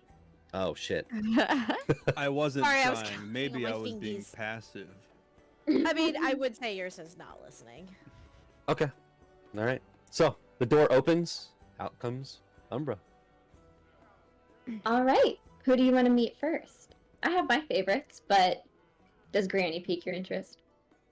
I was But just. we have to speak to all of them. Just Mm. whoever first. You're the Leanne. expert, Sorry. after all. No, you're fine. So we'll go at your discretion. Well, this is, you know, a time where everyone seems to be mingling, so we should be able to find everyone in the hall. And she'll start to walk towards that direction. Who does she see first, John? The first one that you see actually walks up to you, a very lumbering individual, very pale white skin and black tattoos, tribal-esque around his body, bald, a Goliath, Mm-hmm. as he walks up and says, "Hey, I saw you talking to Strix. Yeah, what about it? Is there a new job?" No. No? As you all see an individual who looks like this. You sure? Positive. Why don't you and the legends go rest of the legends? Because she's trying to drop that word so everyone hears that. Check the board listing again. I know they said everyone covered all of them, but I'm pretty sure I saw a new one up there, and that's what I asked Strix about, actually. So I would go check it out. All right, I'll get Ari to look at them. I can't read anyways. Yes, good call. And he turns around and starts lumbering. Hey, Erie, Carrick, let's look at the board. As he walks away. And she'll like turn to everyone else and be like, close call, oh my god. And then keep walking to find the next one. I like The- his axe. Yeah, it's nice if it was in better hands. So the first one that you see is an elven individual with long orange-brown hair that's pulled into a braided ponytail. She wears silver plate armor with royal garbs adorning her waist. There is a long sword and a shield sitting next to her table. As she drinks her ale, you see Torelli Corsair. Ooh. Yeah, Umber will come up next to her and just kind of like leaning on the table say, Torelli, how are you doing today? I'm good, Umbra. What's up? There might be a high-paying job and some people here interested, but I'm gonna need them to sell it to you. So How much are we talking? Hi, I'm Gak. I didn't ask. you guys, you were but gonna need a hi. price. Man, we really should have got this information from the council. Gak reaches into his coin bag and just pulls out one of the coins he has. Should I roll to see what it is? No, he'd probably just like. he I has think more- most of your he has current more coin purse is than anything. platinum. Yeah.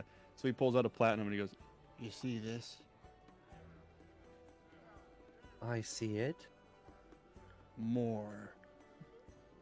And then he puts it back into his coin purse.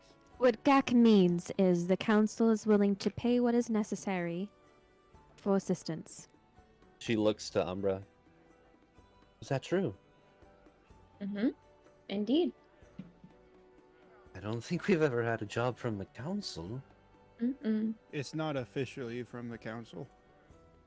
If this goes poorly, the council is not involved.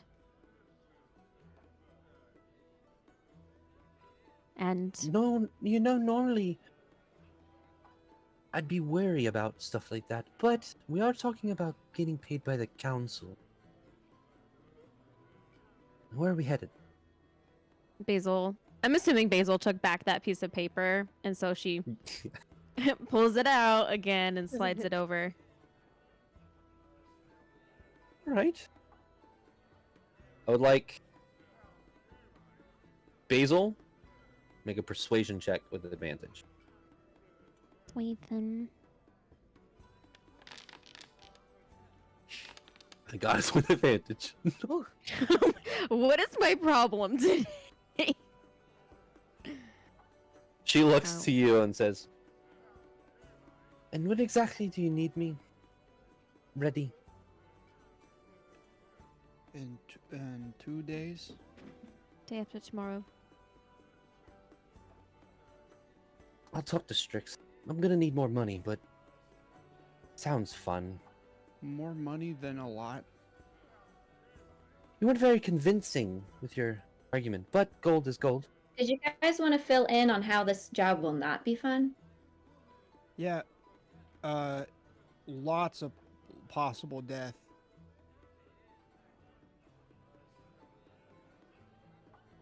Like on a scale of 1 to 10. Ooh, well, death already happened. So 10? 10. Oh my yeah, God. I guess. They're better now. Fucking dead. Are you sure we don't want to send the legends? No, Do you want Where them we're to die? going, we need people who are smart and know what they're doing. We have no time for So we're not sending people in just to Idiots. die. All right. no, no, it just is No. possible. even for The people goal who is know for what no they're one to doing. die. Well, I don't have much anything going on. I'll just need more gold. Yours is going to get up. Is there like a stage or something in here? an There's a elevated band platform? playing. Yes. Great. Yours is going to get up and go over to where the band is. Okay. She's gonna hold up her as hand. you Go ahead. no, you go up on the stage. You hold up your hand. Please They stop continue playing. They He's continue leans plucking over. away, and the guitarist or lute player looks at you and says, "Lady, I We're said in a please kid- stop playing. I have a very important announcement to make. Thank you. Yes, I don't. Hello, my name The is entire- Yersa Moonblade, and I need you all to pay attention to what I have to say. Is there anyone here who is not simply motivated by coin? And before you answer that question, we came here looking for adventurers, people who care, people who are doing this for the right reasons, for good, for what is just and right. And the moment I come in here, all I hear is, how much is that going to be? Oh, I don't think that's enough. That's not what life is about. Or are all you mercenaries, and that's all you care about? I am Make- looking for people who are willing to risk their lives, to sacrifice everything for the greater good. People who are willing to help other people, not because there's a payout on the other end, because at the end of the day, you are saving lives, and you know you have done what is right. Now, if you can take 5 minutes away from drowning your sorrows and counting your coins, you can meet me and my friends in the corner. Thank you. Make a persuasion check or intimidation, whichever you would like to. I'll go with intimidation. Actually, wait, no. I'll go with persuasion, because that's a +8, I think. My intimidation's a +2. My persuasion is... No, actually, my persuasion's also +2. JK, I'm dumb. 22! Is that a natural 20? Oh my god, wait. Yeah, it is a natural 20. I didn't even look at it. I just nice. added it. Oh my god! I was like, yeah, that's 20 plus 2. 22. That's a fucking 20. Hell yeah. Yersa, as you say these words, and you Oh, that was pretty cool. finish, What movie's over here? there's some murmurings throughout the crowd of individuals in here. And as you do have a higher vantage point at this point, looking around at everybody, you can see everyone in here has some sort of weapon, has some sort of armor or arcane means to them. These are all people that are just looking around in it for the money. This is a guild Fresh. of Mhm. legal mercenaries. However, as the murmurings kind of go around the tavern or the guild, you do start hearing a little bit of laughter from one corner as it kind of starts a cacophony through the guild as the musicians kind of look at you and just start playing again. Everyone goes about their business once again. However, you seem to think that your words didn't reach any of the ears of anyone in here. They go about their business.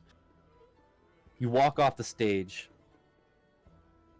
and from a table heading your direction, you see the bugbear individual.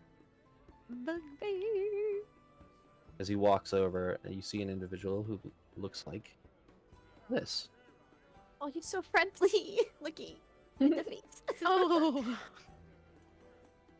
I want him. He walks over and says, "Pretty strong words for someone not part of the guild.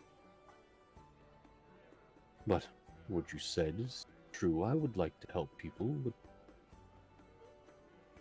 name's Zovak. Very nice to meet you. I assume that that plight wasn't it was lost on a lot of ears. Only the non-important ones. Are you willing to sacrifice your life? If I say not necessarily all of the time, but sometime, does that count?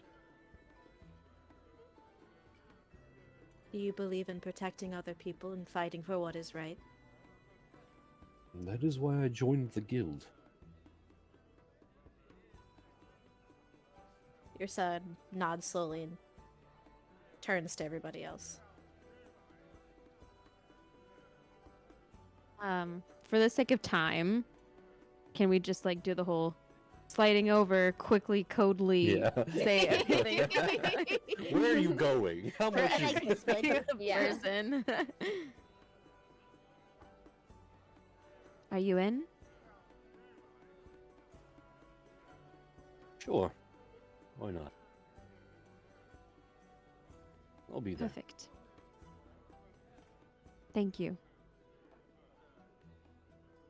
So, Zovak joining the cause.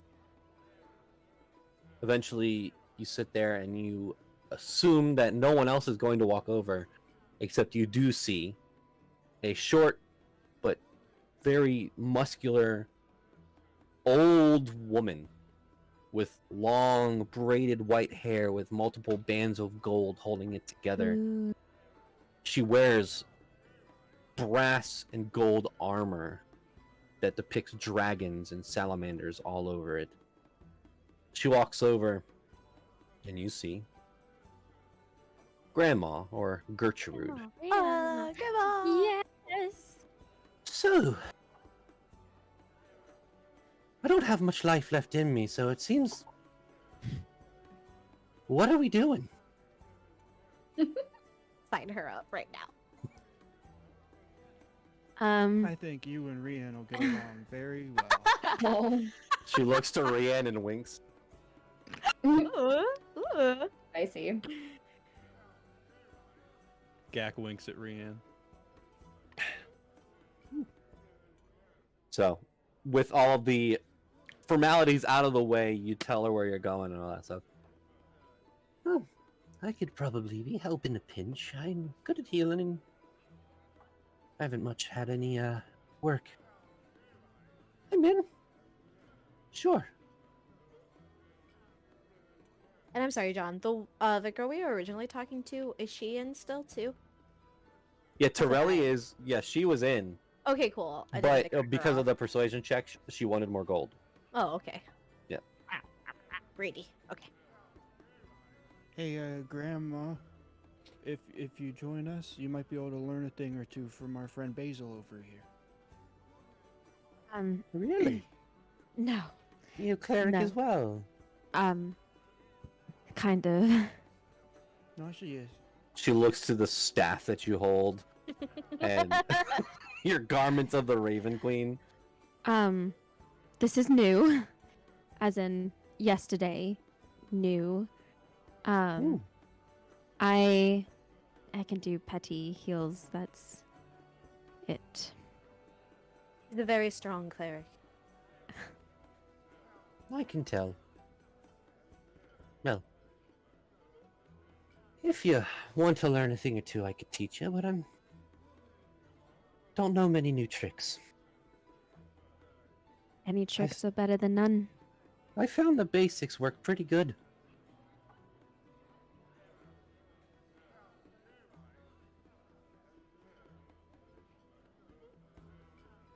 Hi, I'm Gak. Hi. Everyone around here calls me Grandma. Hi, Grandma. I'm Rianne. We call him Grandpa. Apparently, I'm Just kidding. Grandpa. Just not say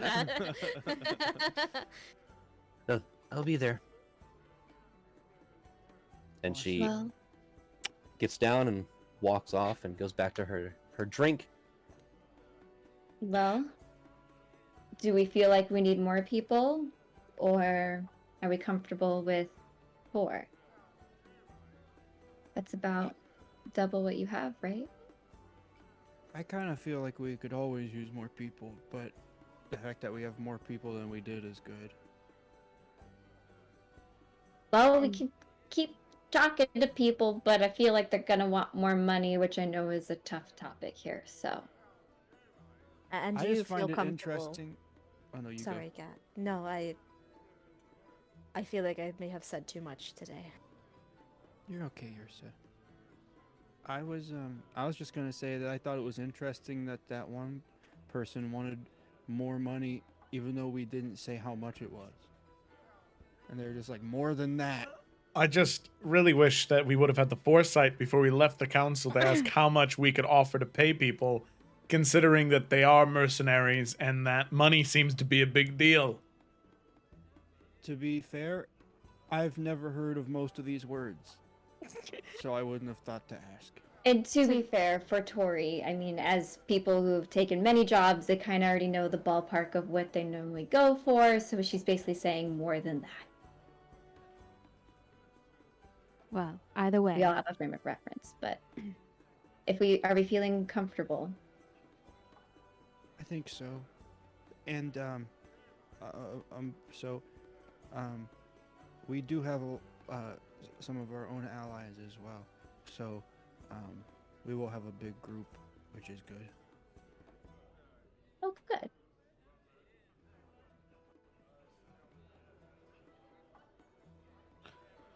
All right. Well, happy to have been of help, and Yes. continue to be. We do really appreciate your help. Gods know how that would have gone without somebody who's familiar with the process. So thank you. No problem. And you guys can tell she kind of like takes a long look at Rian, looks him up and down, and then looks at everyone else. Well, I'm happy to stick around with you all if you would like my assistance further. I also would like to know a bit more about who you all are. But if you don't want my presence anymore, that's not a... I think that right now we're all a little tired. But if you need us, we'll be at the... And as he slowly starts saying where they're from, he's looking around at everyone to make sure that he should tell her where we're staying. We'll be at the Sapphire Chalice. Sapphire Chalice Yes. is where we're staying. So if you need us, you can find us there. One of our friends is not feeling well, so we're probably going to go and make sure that he's doing okay. Will he also be joining us, or two out of... Yes. Yeah. Well, even more numbers. Great. All right. Well, I guess I will see you all in 2-ish days.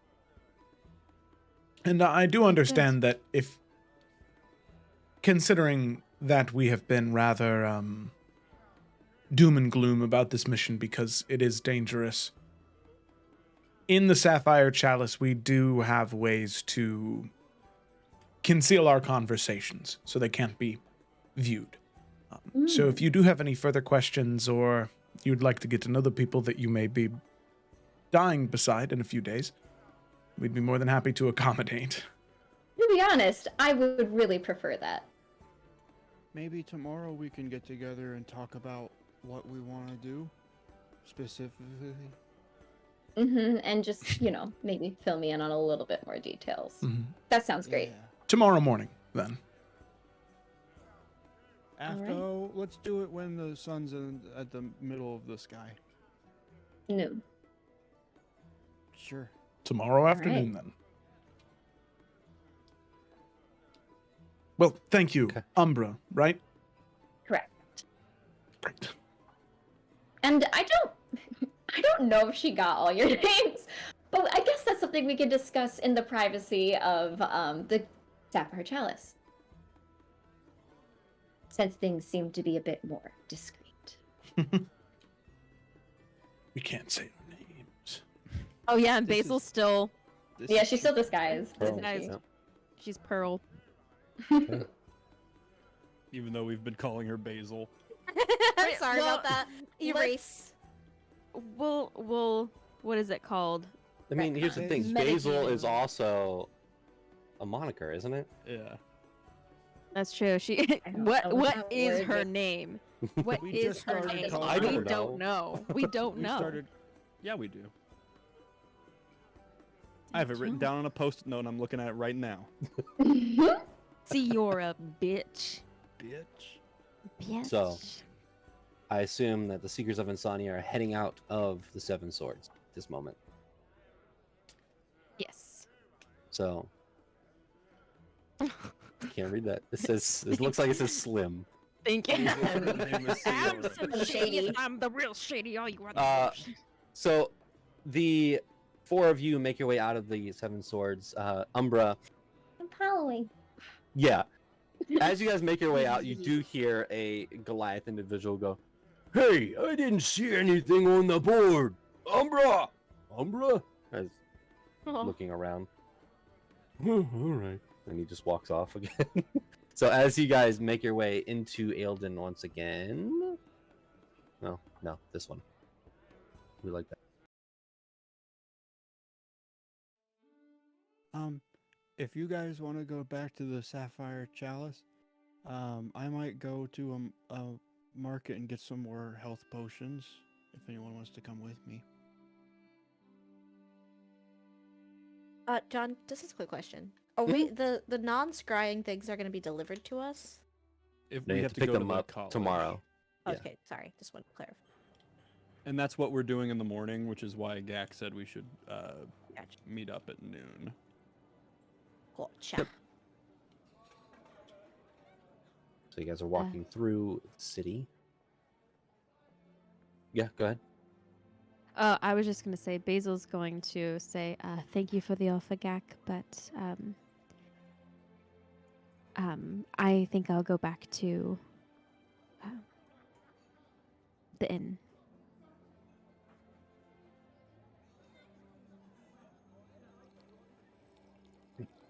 Why will is walk people with you. drinking?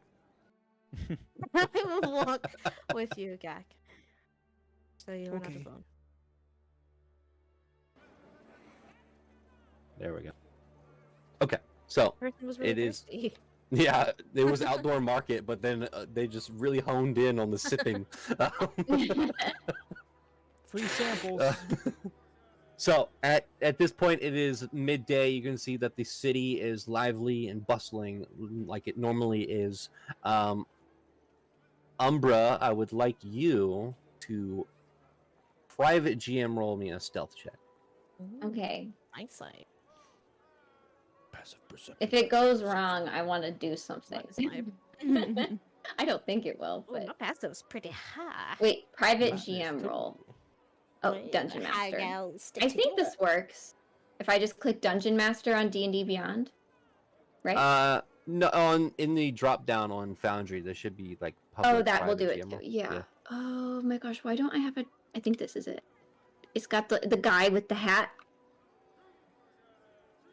Oh god. Oh, yours has symbols. Yeah. Symbols too. I don't know which one it is. Yeah, I Hover think for Then a it's- when I second. hover think it's over the it, second private one. GM roll. When you hover over it, says it. Okay, cool. Okay, cool. Mine doesn't Um, have symbols. That's weird. I'll also click Dungeon Master, send to Dungeon Master just to be safe. So Okay, all right. I think that Okay. was stealth. Holy shit! I hope it was. Oh, I still Yes, it saw what was. it was. I think you would, because there was blind GM roll, which is where you Oh, roll something right, and only the Yeah. GM can see it, and then there's the one that's you and the GM. Okay, so. Okay. So once again, where is everyone headed? Sorry. Rian and Basil are going back to the Sapphire Chalice, and then Yursa and Gak are going to pick up potions. Dope. Okay. So Rian, Basil, you head to the Sapphire Chalice. Is there anything you guys want to do on the way to the Sapphire Chalice, or just heading straight to the tavern?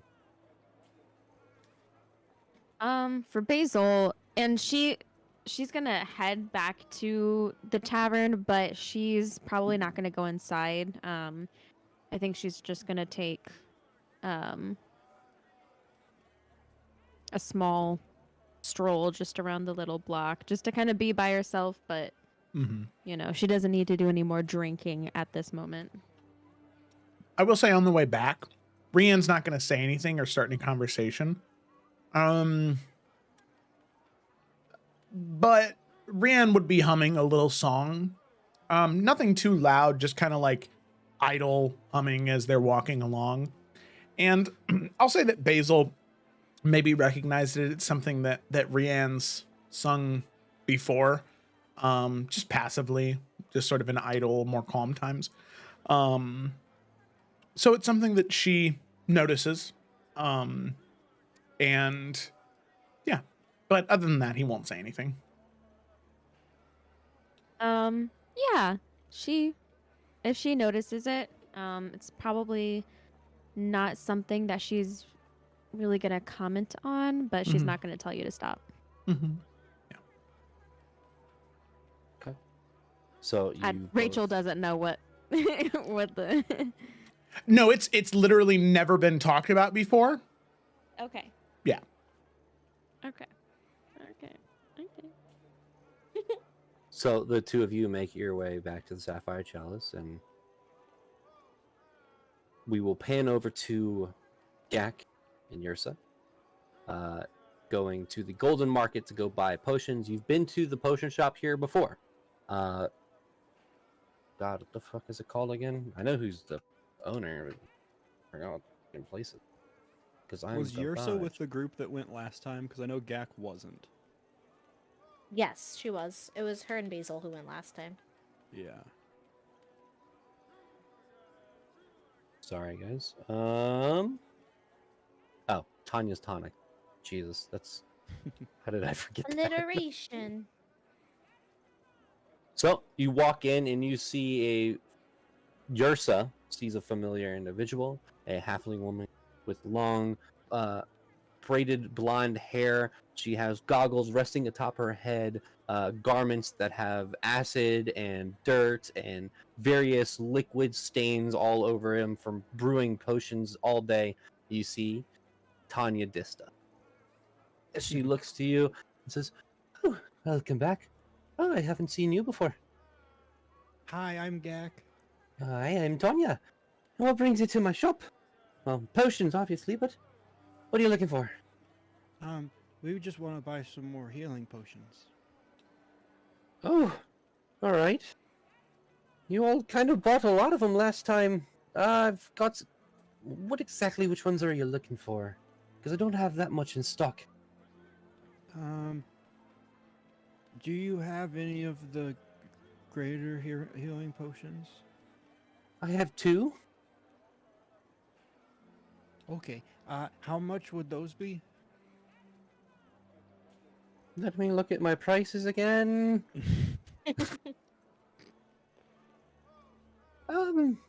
For returning customers, 100 gold each.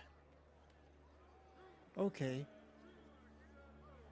And how many of the silver ones is that? And then Gak pulls out a platinum. And not a silver piece. Oh, it'll actually it'll be 10 of those. Okay. This many. Gak he'll on the counter, he'll set them out and put his hands down, and he'll put one to each finger. Right. All right, here you go. And she gives you 2 greater healing potions and takes the 10 platinum. Thank you. And Gak gives one to Yursa. Thank you. Do you have any other kinds of healing potions? Well, I do have a couple others. Let me see. As I look at her wares. Oh, I do have 2 superiors and 1 supreme. I don't have any common left because you all took them. Yeah, that's okay. The The superiors be 550 gold. The supreme be 5,000. That sounds like a lot. She looks to Yursa. And like kind of like, do you know numbers? It is a lot. Yeah. Okay. However, we do have 2 very strong clerics going with us this time. Yeah, that's true. I just wanted to make sure that we were good. I understand. Do you have any fun potions? Let me see. And she goes to the back. You hear glass clanging. She pulls out a crate that looks like a sorted potion. As she's pulled out the fun potion. No, I have this one. This one will allow you to breathe fire. Oh. This one will allow you to fly. This one's not really that fun. It just lets you climb things really well. Well, that's fun. This one will let you breathe underwater. Oh, and this one will make you invisible. Ooh. How many of those are these? Say that one more time. How many of those are these? How many you're of them confusing are me. 100 gold? Oh, well, the climbing one's 60. The other ones are more than 100. How much are they? Well, the fire-breathing one's 150. The water-breathing one's 150. The potion of flying 450 gold. And the potion of invisibility 250. Oh, I also have these. And she kind of pulls out. You see a glass vial with bright pink liquid inside. This one will. This is a little bit of a test. It'll make the person who drinks it, the first person they see, will fall in love with them. This one, So well, it's not really. It's not really a potion. It's an oil that you, well, cover yourself with, and it'll take you to the ethereal plane. Oh, I can already do that. Really? Yeah. Well, this one's really expensive. This one, however, is not that expensive. It's only 130 gold. I don't know what that means. So I'll say for the sake of time. Is there any other these potions you guys want to buy other than the? Does she have any of like, and not being afraid? 'Cause isn't that like a thing that we know he can do? Is like make people afraid? Yeah, potions of heroism. Oh, okay, Yes. yeah, those. She doesn't have any on hand, but she could brew some. Would she be able to brew it within 2 days' time? And for how much? Yes, she would be able to brew it within 2 days' time. It will be. Don't one of you have this? A potion of heroism? Oh, do we? Thought so. I don't know. I don't know. I was just kind of throwing it out there. We don't have to get that if there was another one that you. I think we saw it the other time, but I don't think we actually bought it because we did the hero's feast last. we time, did the right? hero's feast Mhm. and we were trying to like save some money, so we just bought the healing. No, I have So, a potion of speed that I've never used, but that's it. A potion of Mm. heroism will run you guys cost of brewing, time spent, and the actual rarity of the potion, which is it is a rare potion. It'll cost around 3,500 gold pieces. Oh, spicy. I don't Okay, think that's I have okay. that much. I was just asking. So yeah, was there anything else that like tickled your fancy, Nick? Can I Pickle dear get the? pickle. Can I buy the love one? Sure, 130 gold pieces. How many of those are these? 10? This many? Then this Mm. many? Jack, Oh, why don't we that count has- together? And Nirsa will dump out the coins on the countertop. Okay. So, you can add to your You say inventory 130. a So filter of 13. love God. or love potion, whichever one pops up in D&D Beyond, you can add to your inventory. Good. Okay. Long. So is there anything else? vengeance. Is there anybody else or anything you guys want to do? Is that it? I think that's it. I think once we, bye. Once we leave the tonic plays, Gak will like be putting the love potion away, and he'll just turn to Yrsa. Is there anything else that you wanna do before we go back? I know the woods are still over there. I think that's okay. I think it might be better if we just go back and check on Gideon. Okay. But thank you. Oh, also, Chip was telling me that he wanted to ride on your shoulder. Is that okay? Yes, he may. Okay. And your soul And then- will make a little spot on her shoulder where there's no vines that he can sit. Chip will do so. Okay. So, Basil and Rian, as you are both kind of chilling in the Sapphire Chalice, is there anything you guys want to do before the two of them get back?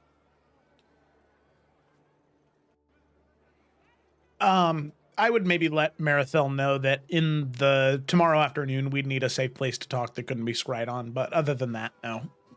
Okay. Yeah, not anything specific. Okay. I will ask Umbra. You are out and about. Nowhere specifically, but is there anything you would like to do? I mean, I know we picked who she was following of Mhm. the two groups. Oh, that's a really good question. I thought there was gonna be more stuff. I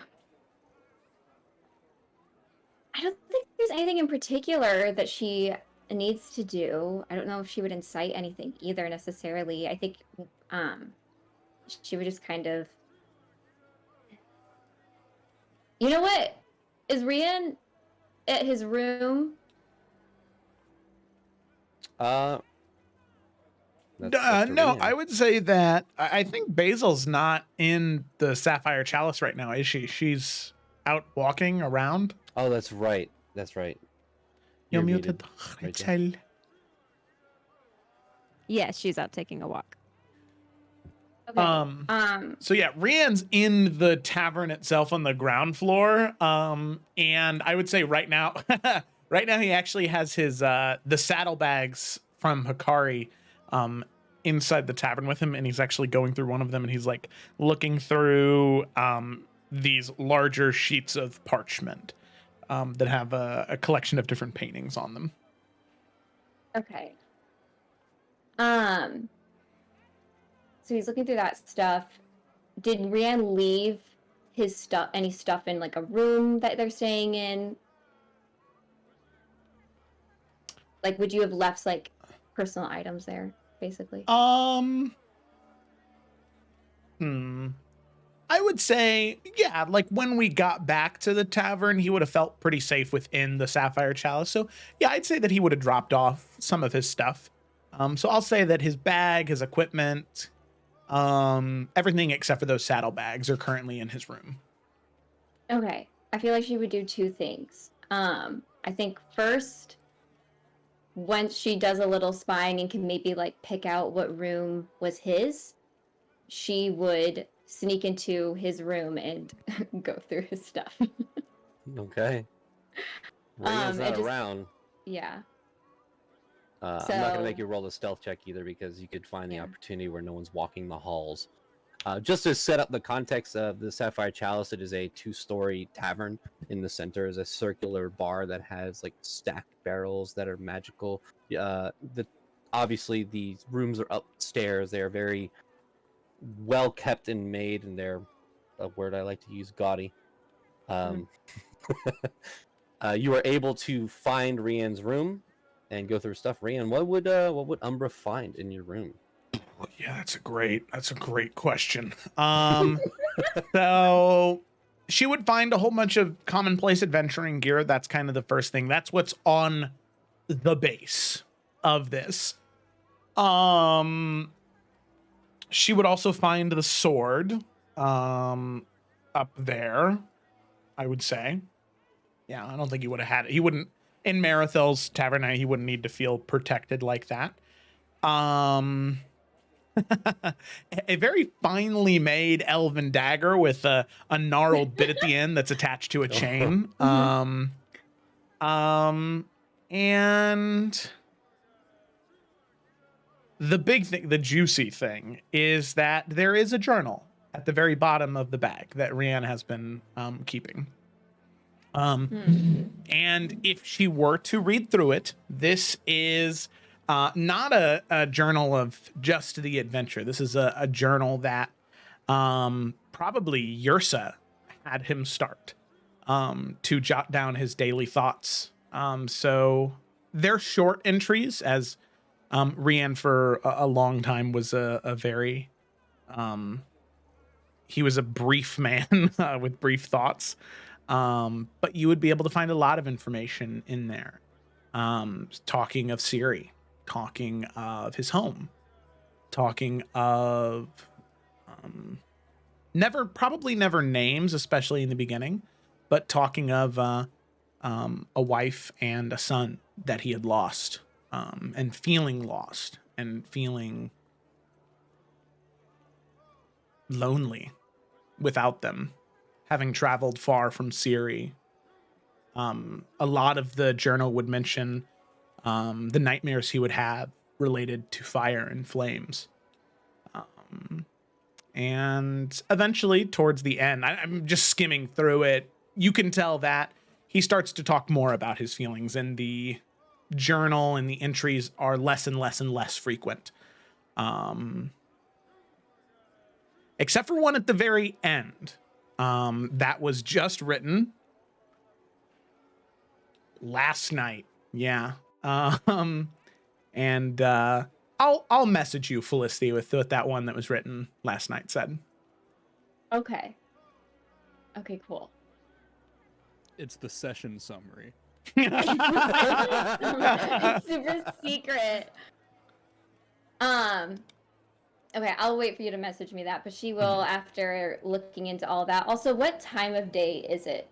Kind of after she takes the time to go through everything, John. It's probably 2 p.m. Okay.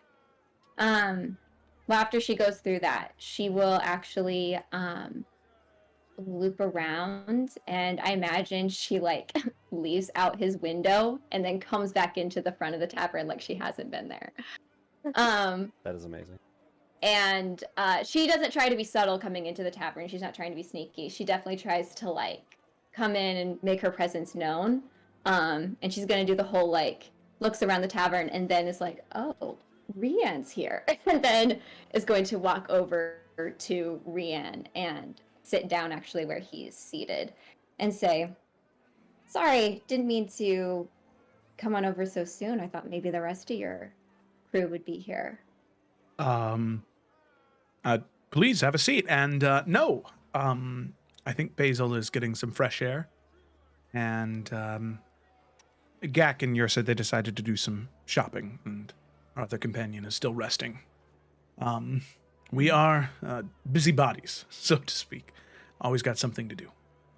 Seems like it. Getting yourselves in danger, needing help from that danger, yada, yada, yada. Mm-hmm. And you also are quite the eclectic group. I mean, I know the Adventurers Guild's got a lot of strange faces there too, but what got you all so wrapped up in all of this? All of this that I don't know about. Of course. I don't know. I think the emotional and starry-eyed response is fate or destiny. And that could be it. But I think that at the end of the day, when we all started on this journey, we were just individuals that wanted to make a positive difference in the world. And once we started, we never stopped. I think that's the simplest way to put it. I could give you the long story, but I feel like for me it'd be rather plain. You need somebody who embellishes a little bit, like Gak. I think that he would tell a wonderful rendition of how we got started. No, this is very interesting because I do feel like it's not uncommon to find people who want to do good and make the world a better place, but a lot of those people don't end up in your situation. And I don't know much about fate at all. Maybe you can explain that a little bit better to me, but I don't think fate's in everyone's cards, so I don't tend to believe in it. No. If I had it all figured out, believe me, I would tell you, but I'm still a novice to the whole thing. As soon as I figure it out, though, I'll definitely let you know. All right. Well, since I will be helping you all, can you tell me a little bit more about everybody else? I know one person's a cleric. You seem to have weapons. What am I going in with? Well, I can tell you their skills. I think their stories are their own to tell you, but Yrsa, the Eladrin, she is an incredibly powerful druid. The ability to shape and move nature around her and to shift into awesome and powerful beasts. Frightening. In an inspiring way, I like to think. Then there's Basil. She is a wonderfully talented cleric, especially when it comes to herbs and plants. I guess that's why she has the name. She is also, even though she might not like to think it, she is a very talented healer. There are many times where I can guarantee you I would not be standing here if it weren't for her. Then there's Gak. Gak is an incredibly powerful wizard. It's a little scary to think of what he may be capable of one day, but scary in a good way. If there was anybody in this world that could have that much power, I'm glad it's him. I'm very glad it's him. Then there's Gideon. Gideon's our companion that we lost, but is back with us now. He seems different now for sure, but before, he was a talented artificer, a tinkerer. He knew magical items and how they worked, and he could make them himself, but I don't know if that's the case anymore. He's different now. And Rian will just kind of shrug. Interesting. And then there's me. Yes. I am I like you said, I know weapons. That's most of it.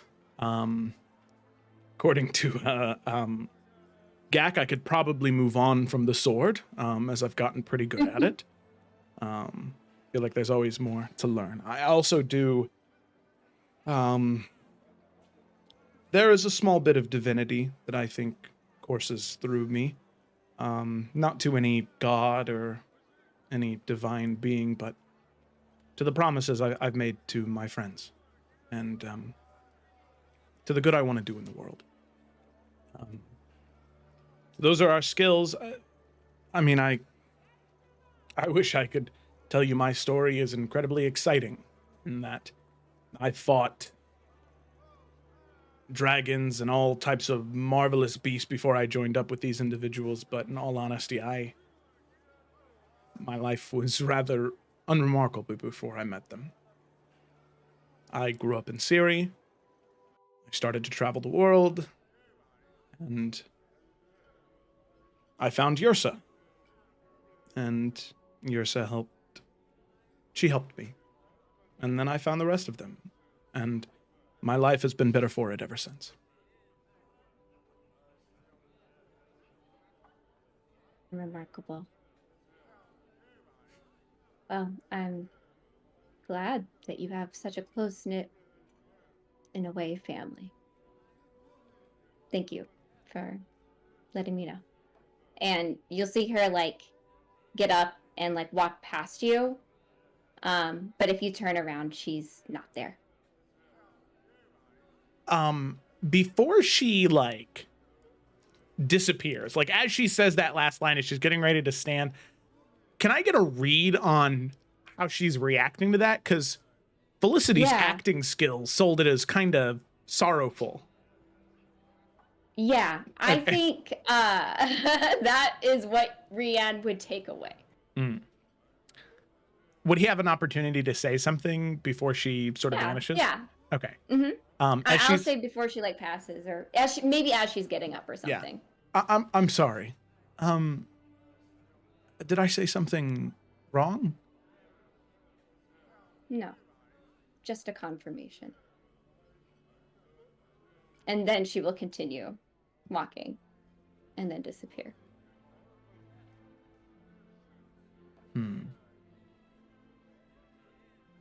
And I'm assuming that if Rian sort of gets up and starts to look around or try and follow after, there's no sign or anything. I mean, the technicality is that she turned invisible, so I guess like you could try and make a perception check. Yeah.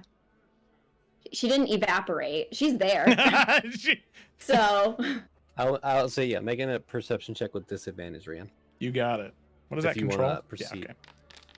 Oh, what? Oh, what the fuck? what was it? So I guess it's a Triple 9. disadvantage. The A first 9. 2, it was a 9, a dirty 20. So yeah, it'd be 9. Nothing.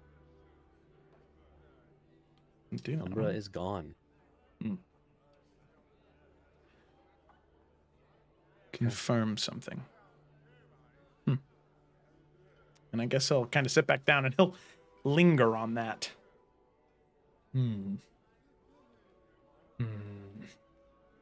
So, Basil, where are you again? So Basil is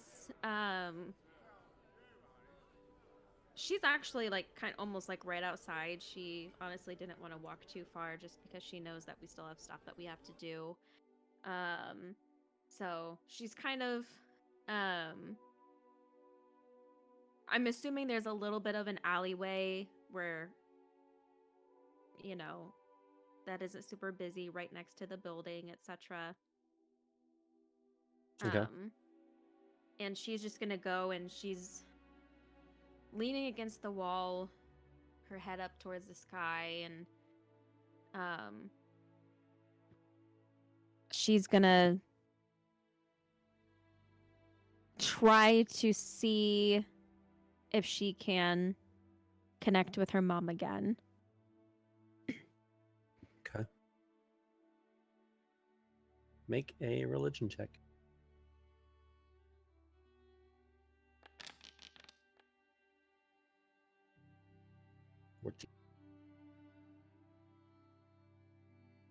As you kind of sit out there, it's hard to find peace and quiet because of how many people are walking around and selling and buying, and just you're near the market and the tavern. You find yourself trying to concentrate, but your concentration breaking 3 or 4 times. As you try to concentrate a 5th time, you don't hear a voice. You don't see anything except for perched in a tree near you Oh, he's a fucking bird. You can't just talk to me. is a raven.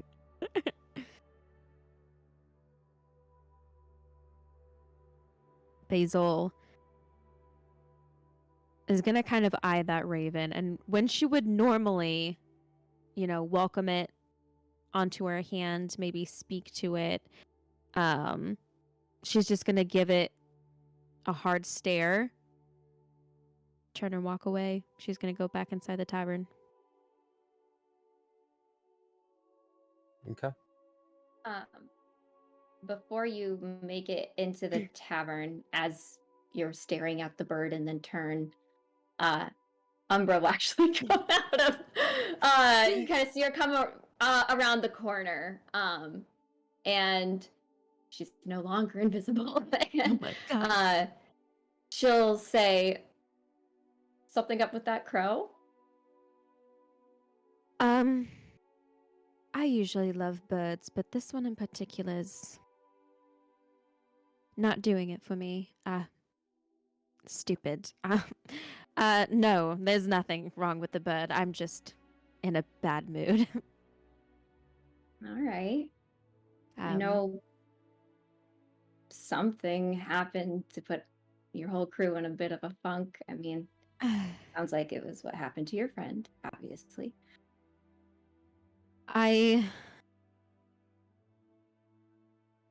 You'd think with me being a cleric and all, I would be used to death and, the in between, all of that, and I am. But I've never been close enough with people necessarily like this group, and when it happens to someone who's like family, when you're not used to that,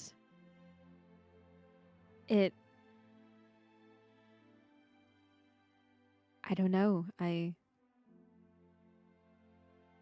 It changes a lot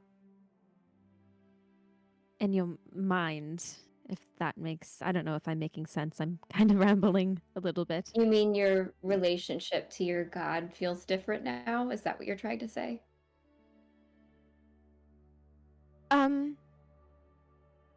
Yes, she and I have had a very interesting relationship, especially within this past month. A lot of things have happened between us, and Very active relationship with your god.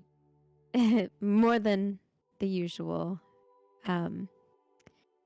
Whether that's a good thing or a bad thing, I'm still kind of trying to figure it out. At this moment in time, she's kind of gone MIA and is instead sending out her little pawns to let me know she's still Hmm. there, but So that's what was wrong with the bird. I see. It's all come full circle. yes. And Basil turns around. Is the bird still there? No. All right. She turns back around to Umbra. I needed her, honestly. And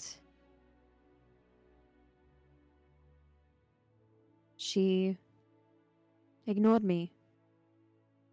And I still haven't heard from her. Hmm.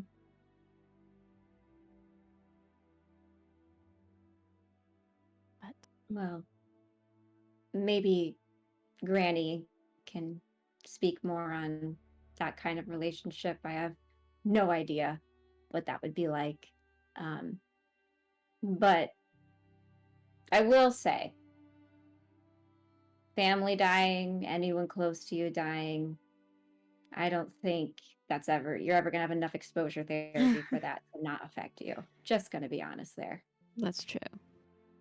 It was my first time, though, so hopefully, at least it won't be. You're right, though. Never gonna be easy, and hopefully, it's not something that I'll even have to get used to. That would be ideal. It would be. Well, I guess I'll see you tomorrow. Hopefully no more birds are bothering you. You'd be surprised. I do want to say, before you come tomorrow, just to let you not freak out, I am actually in disguise.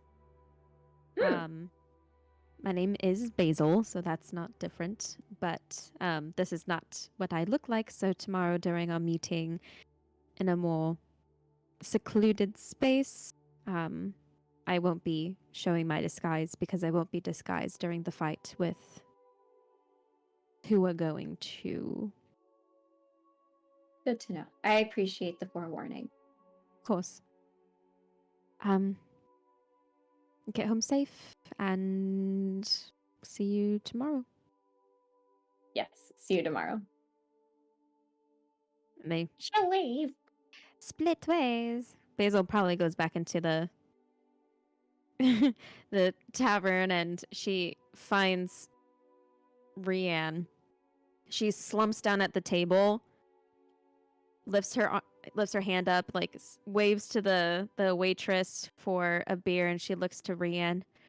Mother is ignoring me. Oh. Rian will take the parchments and he'll kind of fold them up and put them back in the bag. Not like I was busy or anything. No, not in like a, can't you see I'm doing something? Not in that kind of way, but like a, this is important. Let me give her all of my attention. And he'll say, well, I'm sorry to hear that. Is there something that you'd like to talk to me about? Obviously I'm no Raven Queen, but I'm at least a pretty good listener. I think what's hard is I just don't. I don't know. I don't know what anybody can say. I don't know what anybody can do. It's just, it's. I don't know if there's anything I can do. I understand, and she's saying this in a smaller, because there's still people around. Mm-hmm. I understand that there's an issue with the planes and everything, but to just, and I haven't even heard from her since. Brian, I begged her yesterday. Or the day before. How many days is it? It's only been 2 days since Gideon died. Which is 1, right? A lot has happened. And not a thing from her. And then today, I just went out to go try to connect with her. Just to see maybe if she just couldn't hear me or if there was something else. Nothing instead of a stupid raven. What the fuck? Like, what the actual fuck? Like, Mm-hmm. ravens can't even talk to me. So, like, it's not Mhm. doing it for me. And I'm kind of at a loss because I know we're about to go do the with 2 days, and I really want to rely on her. And what deeply saddens me is that I don't think I can. At least not for something like this, because I know I am not the one who decides who lives and who dies. I understand that. And I understand that it's not necessarily she who decides that too. There's a lot of moving parts, but to not at least say anything to me. I've never asked her for anything or begged her for anything like that before. And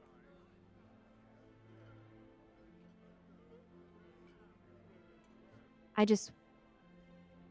don't know if this is some parental tough love. I've had enough of that in my life. I'd rather just someone be up front with me instead of trying to teach me a lesson in a weird way.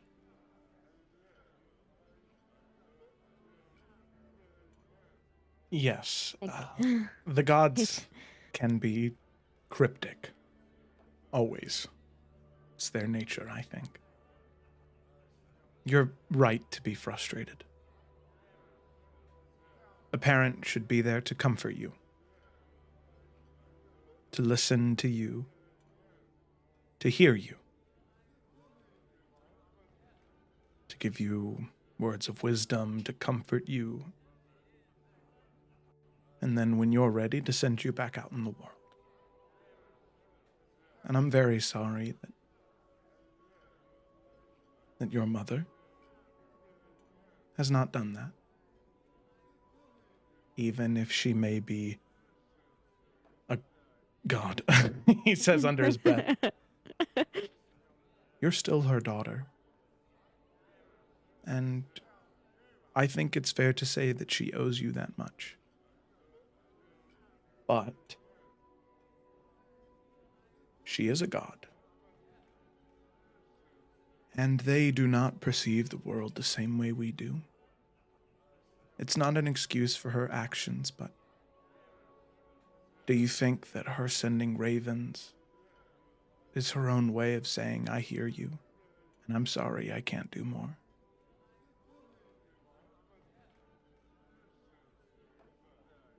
I don't know.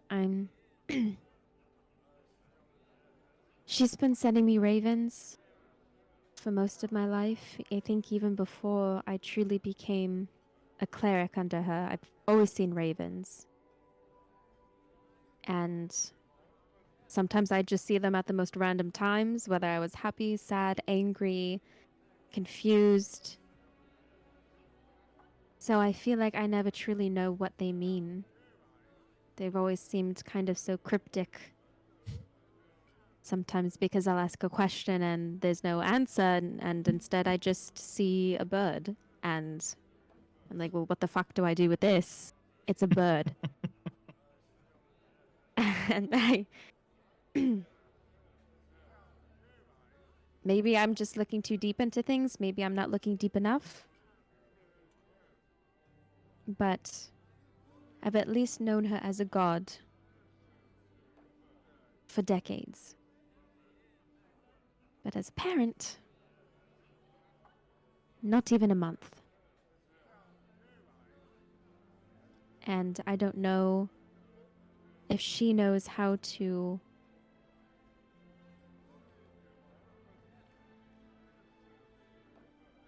not treat me like just a god, but like as a child, her kid. And if I'm being honest, Rianne, after everything that happened, I really started to think I have no idea if I've ever truly been happy in any of my past lives. And in this life, it's been really intense. And then everything that happened with Gideon, I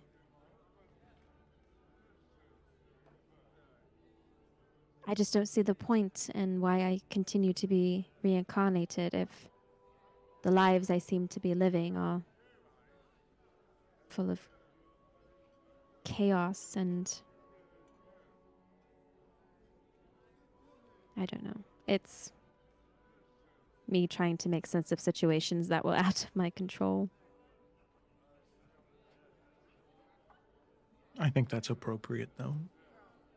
You live a very unique, not life, I guess, but lives. There was something I told Gideon the other day.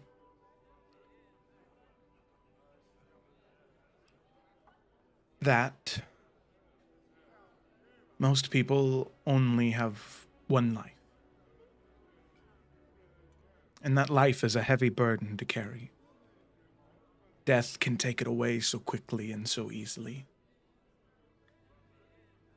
But as long as you carry your burden, you try and make your difference in the world. Even if death takes you, it's not in vain because of all the good you've done before. And Basil, I think you are extremely lucky. It's tragic, it is, that your lives are filled with so much grief and pain. But I think that's because you are so much stronger than most people. Yeah. You can carry a burden that most couldn't. And I'm so sorry you have to do it over and over and over again. But it's because you're strong. And I wish that your mother could tell you that. But I hope that hearing it from me is enough for now. You are strong. And it's not in vain. You carry a burden that I guarantee you most others could not. You should be proud of yourself for that.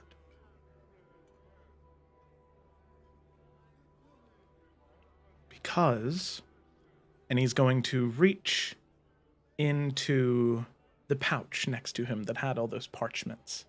And he's going to pull one out that Basil's going to recognize as he unfolds it. It's a painting of a beautiful grove, but in the middle there is this black slash cutting through it. Oh, he kept it. Even though what's directly in front of us can be marred and destroyed, remember there's still so much beauty around us. Beauty that's there because of the work you do. You see a tear roll down Basil's cheek.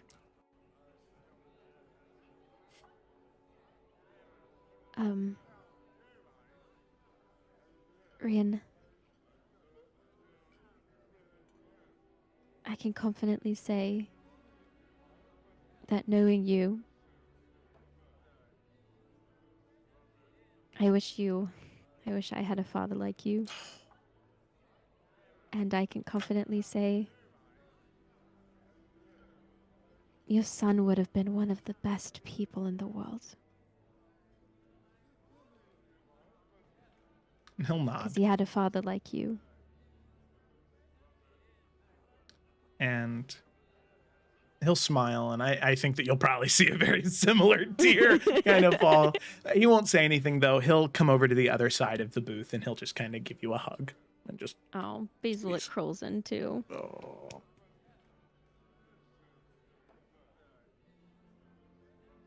Oh, my eyes are actually tearing up. Whew. Oh my god. I don't even have a son, but goddamn, I was like, oh shit. Nah, You trouble guys feels gotta like watch Yeah, it. yeah. You guys gotta watch it with his children shit. Trouble's gonna be such a No. brave young man when he grows Trouble's up. gonna be a great boy when he grows up. He will be. So, I will say to the party, is there anything else you all want to do? Can before Rachel heading ask a to bed? question? Yes, Rachel. Did Umbra actually walk away, or was she standing there the whole time? You're muted, Felicity. You're muted, Felicity, You're Felicity. still Felicity, you're still muted. Oh no, I can't hear apparently either. I said she probably is still spying on y'all because that's what she was instructed to do. She's not scared. Like you guys wouldn't be able to turn around and be like, "Oh hey, Umbra," like it wouldn't be like that. She definitely is like keeping tabs. She's probably waiting for Gak and Yursa to get back too, because where they be conniving, Where being they be? evil. So yeah, she probably heard it, but not that you would know. Okay, perfect. They just come back, Gak holding just a sack of potions. All right. So before everyone heads to bed, is there anything anybody likes to do? Gak would probably just check on Gideon, talk to him a little bit if he's up for talking, but not like anything. Just like a how you doing. Here's I some think that soup." if you went to Gideon's room, you would hear loud snoring. He'd probably wake up long enough to eat, but he would be, and this is not me not wanting to talk as Gideon. He would probably be very not talkative in general. Oh yeah, sure, Yeah, bud. Okay, bud. Sure, Jan. Sure about that, bud. Okay, bud. Okay, bud. Sure about that. Sure, bud. bud. Okay, John. John. I Okay. believe you, John. Yeah. Yeah, he would just bring him some soup. So, I'll ask this question: does everyone sleep in their rooms? I know that people have been sleeping outside. Sleeping in various areas. Are you guys finally gonna act normal? It's fine if you don't. I'm just asking. Basil, wherever is Gak around? Yeah, I'm sure he's somewhere. He's probably coming out of Gideon's room.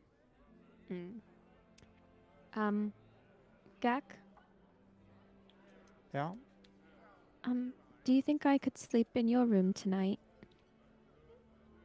I think so. Let me ask Rian too. Oh, is Rianne in your room? Okay, never mind. Sorry, I'm gonna go get my own room. And she Huh? darts No, down. it's okay. What? Basil, why are you yelling? What's going on? Rian, Rian, is it okay if Basil also stays in the room with us? No, Basil's Only- darted. She's down the hallway. I She's can down. sleep Basil. somewhere else if she wants to sleep in here. There's only two No, beds. Basil's already gone. She's already gone. I'll sleep on the floor. Rian's gonna roll over onto the ground. Gak stands in the doorway and just waits until he sees Basil again. She's gone. Gak never goes to sleep. Oh my god. No, Basil would have just gone to get her own room because I know she and Yrsa were rooming, but she knows Yrsa probably wants space, so she's gonna go get her own room. I thought Rian and Yrsa were rooming, and then Gak and Basil were rooming. So And I'm not then- sure what the hell's going on again. Yeah, that's what it was. I and think when then- we came back here, so it was like, oh my god, we're gonna be sleepover buddies. Sleepover buddies. And then everything Yeah. we hit the never fan. that never happened. Yeah. Not one night did they sleep in. So if Basil gets her own room, then yeah, Yrsa would just kind of be in that room by herself, and Yeah. she can Um, sleep on the floor like a weirdo. Umbra, you have a room at the guild. Yeah. I will say, once you return to the guild, at some point in the night, whenever you'd like, I will say on your way back to the guild, you do notice you look up to the sky. It is very, there's no clouds at all. You can see the stars above. Tonight is actually the start of the new moon, so you can just barely see the moon creeping out in the sky. Mm-hmm.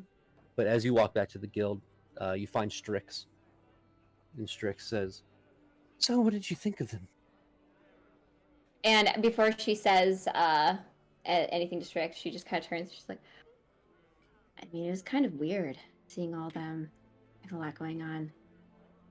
Yeah. They're a little weird. They got a lot going on. Nothing. I got the letter to Cornelius, though. Oh, good. And he said, and Cornelius would have said, they will get enough money for everybody, whatever the Mhm. price is. So that That's good. means all 4 people, or everyone who at the guild who wants to go, will definitely be willing. That was quite a speech from the blue one. It was. I'm a little surprised, aren't you?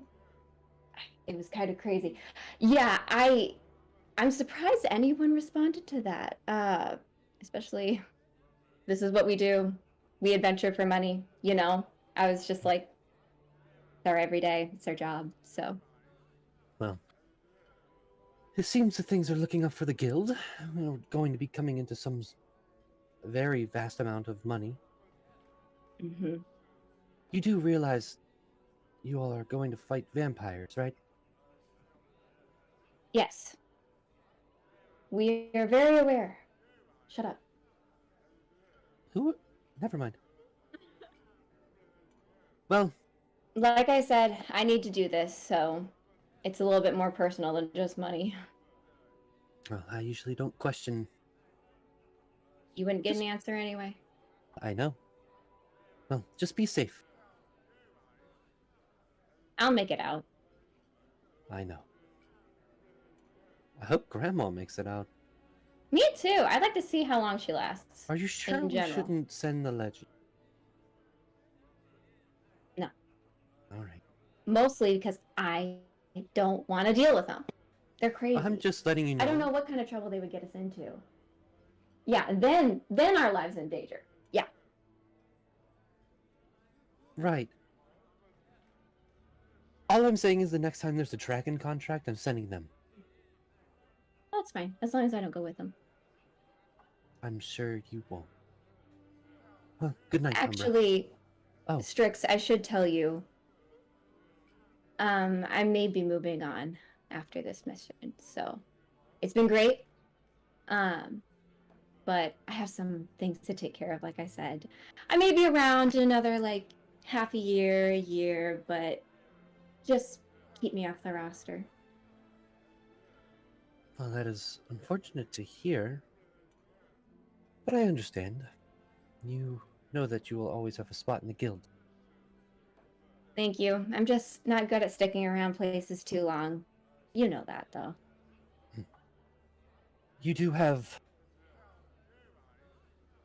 Never mind. No, what? I just heard through the grapevine that you are headed to the docks in a couple of days. Oh, where'd you hear that? I have How my far down the sources. grapevine? Beneath the city. Yes, anything about that in particular you need to say? No. Just make sure that you don't get caught. Thank you. And I won't. I never have been. Except for Cornelius, but that doesn't count. Is he okay? I heard he got bit by a vampire. It was a little gnarly. He seems a little... You know him. Once things start to get a little stressful, you can just kind of see the cracks and everything, so... He's freaking out, that's for sure. Yeah, I thought that too. Guy can't handle the pressure. Oh, sorry. Oh no, what were you saying? No, it seems that you're tired. I will go to bed. You have a good night. You too. But seriously, thank you for everything. But I hope I see you again. Me too. And you see him kind of bow, and then his head turns 180, his body turns 180, and he starts walking off. Yeah. And she goes to her room. Okay. So, as the night comes to a close, there is one final thing for the session. Yursa. Jeez.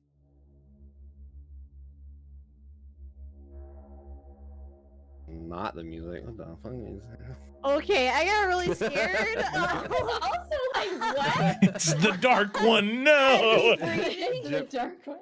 Gemma comes in with a didgeridoo.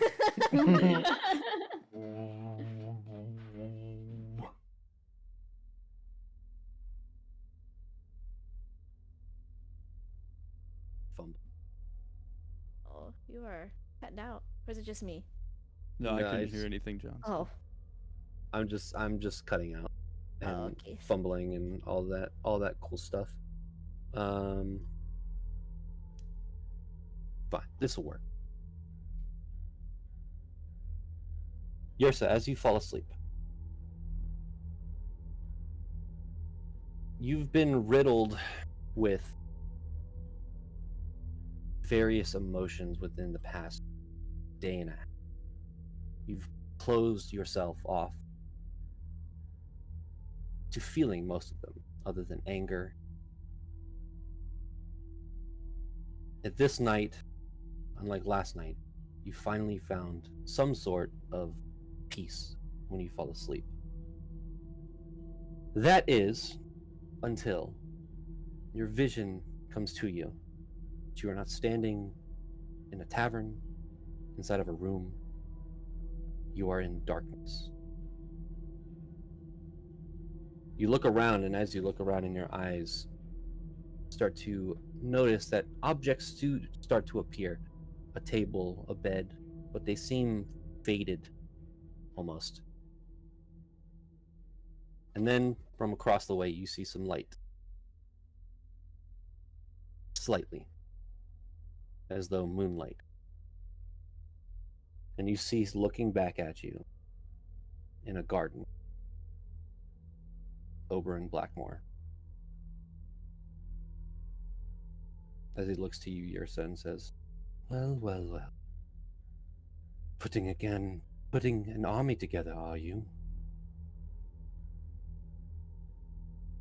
Don't be shy, you can talk here.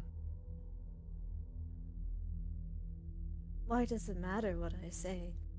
You've made it very obvious you don't care.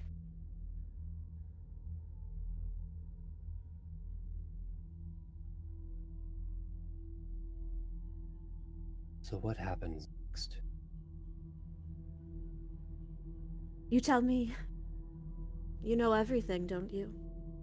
You're always watching. Yes, something that you will forget often. I haven't forgotten.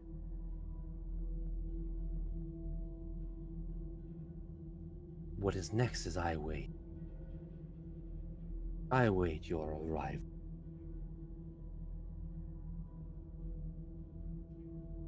I wait here so we can finish what we started.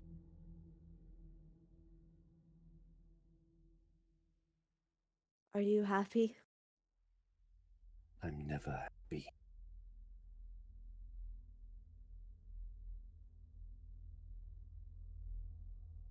You have no idea what you have done. And you don't care. And I think that is what is most sad, is that you don't care. But what I find strange is that here you are. What is this, Oberyn? An opportunity to rub it in my face? That you've won? That you've broken me? That you have turned me into something that I am not? Is that what this is? Is that what you want? Is that what drives you? Is just seeing people who cared shrivel? If you know what we're doing, why bother? You cared. You honestly say you cared when you plotted against me the entire time. I plotted to save you the entire time. Do not stand there and tell me that I did not. If you watched me, you would have known that. So do not stand there and belittle me. This is because of you.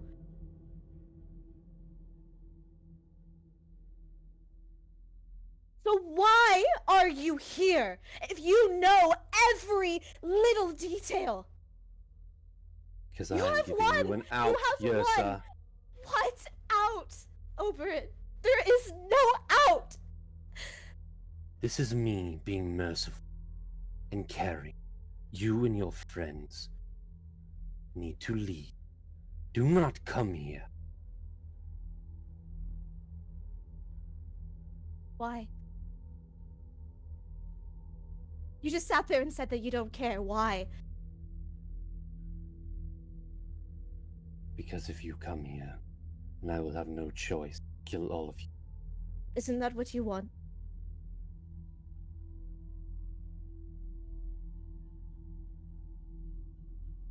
Mostly, yes, I do.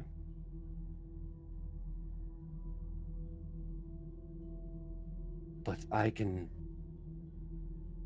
I would be lying if I did not have some sort of care for what you tried. Oberyn, you cannot. You cannot make salt taste like sugar in your hands. And do not try. Very well. All of you will come to kill me. And I will sunder each one of your corpses. And I will make sure that you're the last one alive when I do that. Is that what you want? I never wanted any of this. And you know that. Deep down inside, you've always known that.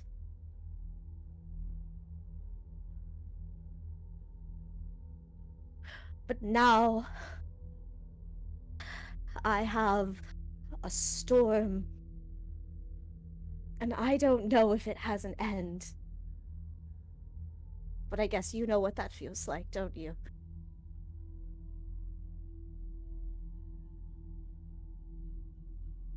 I do. Well, good, you've won.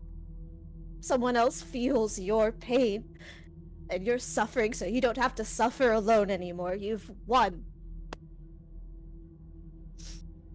So what else do you want from me?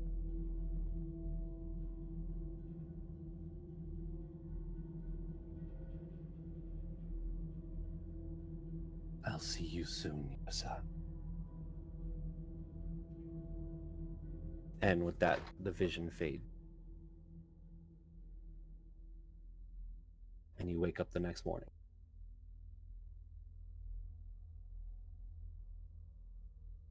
Oh, Yeah. okay. She screams, and the entire room is just fucking vines. All of you hear this.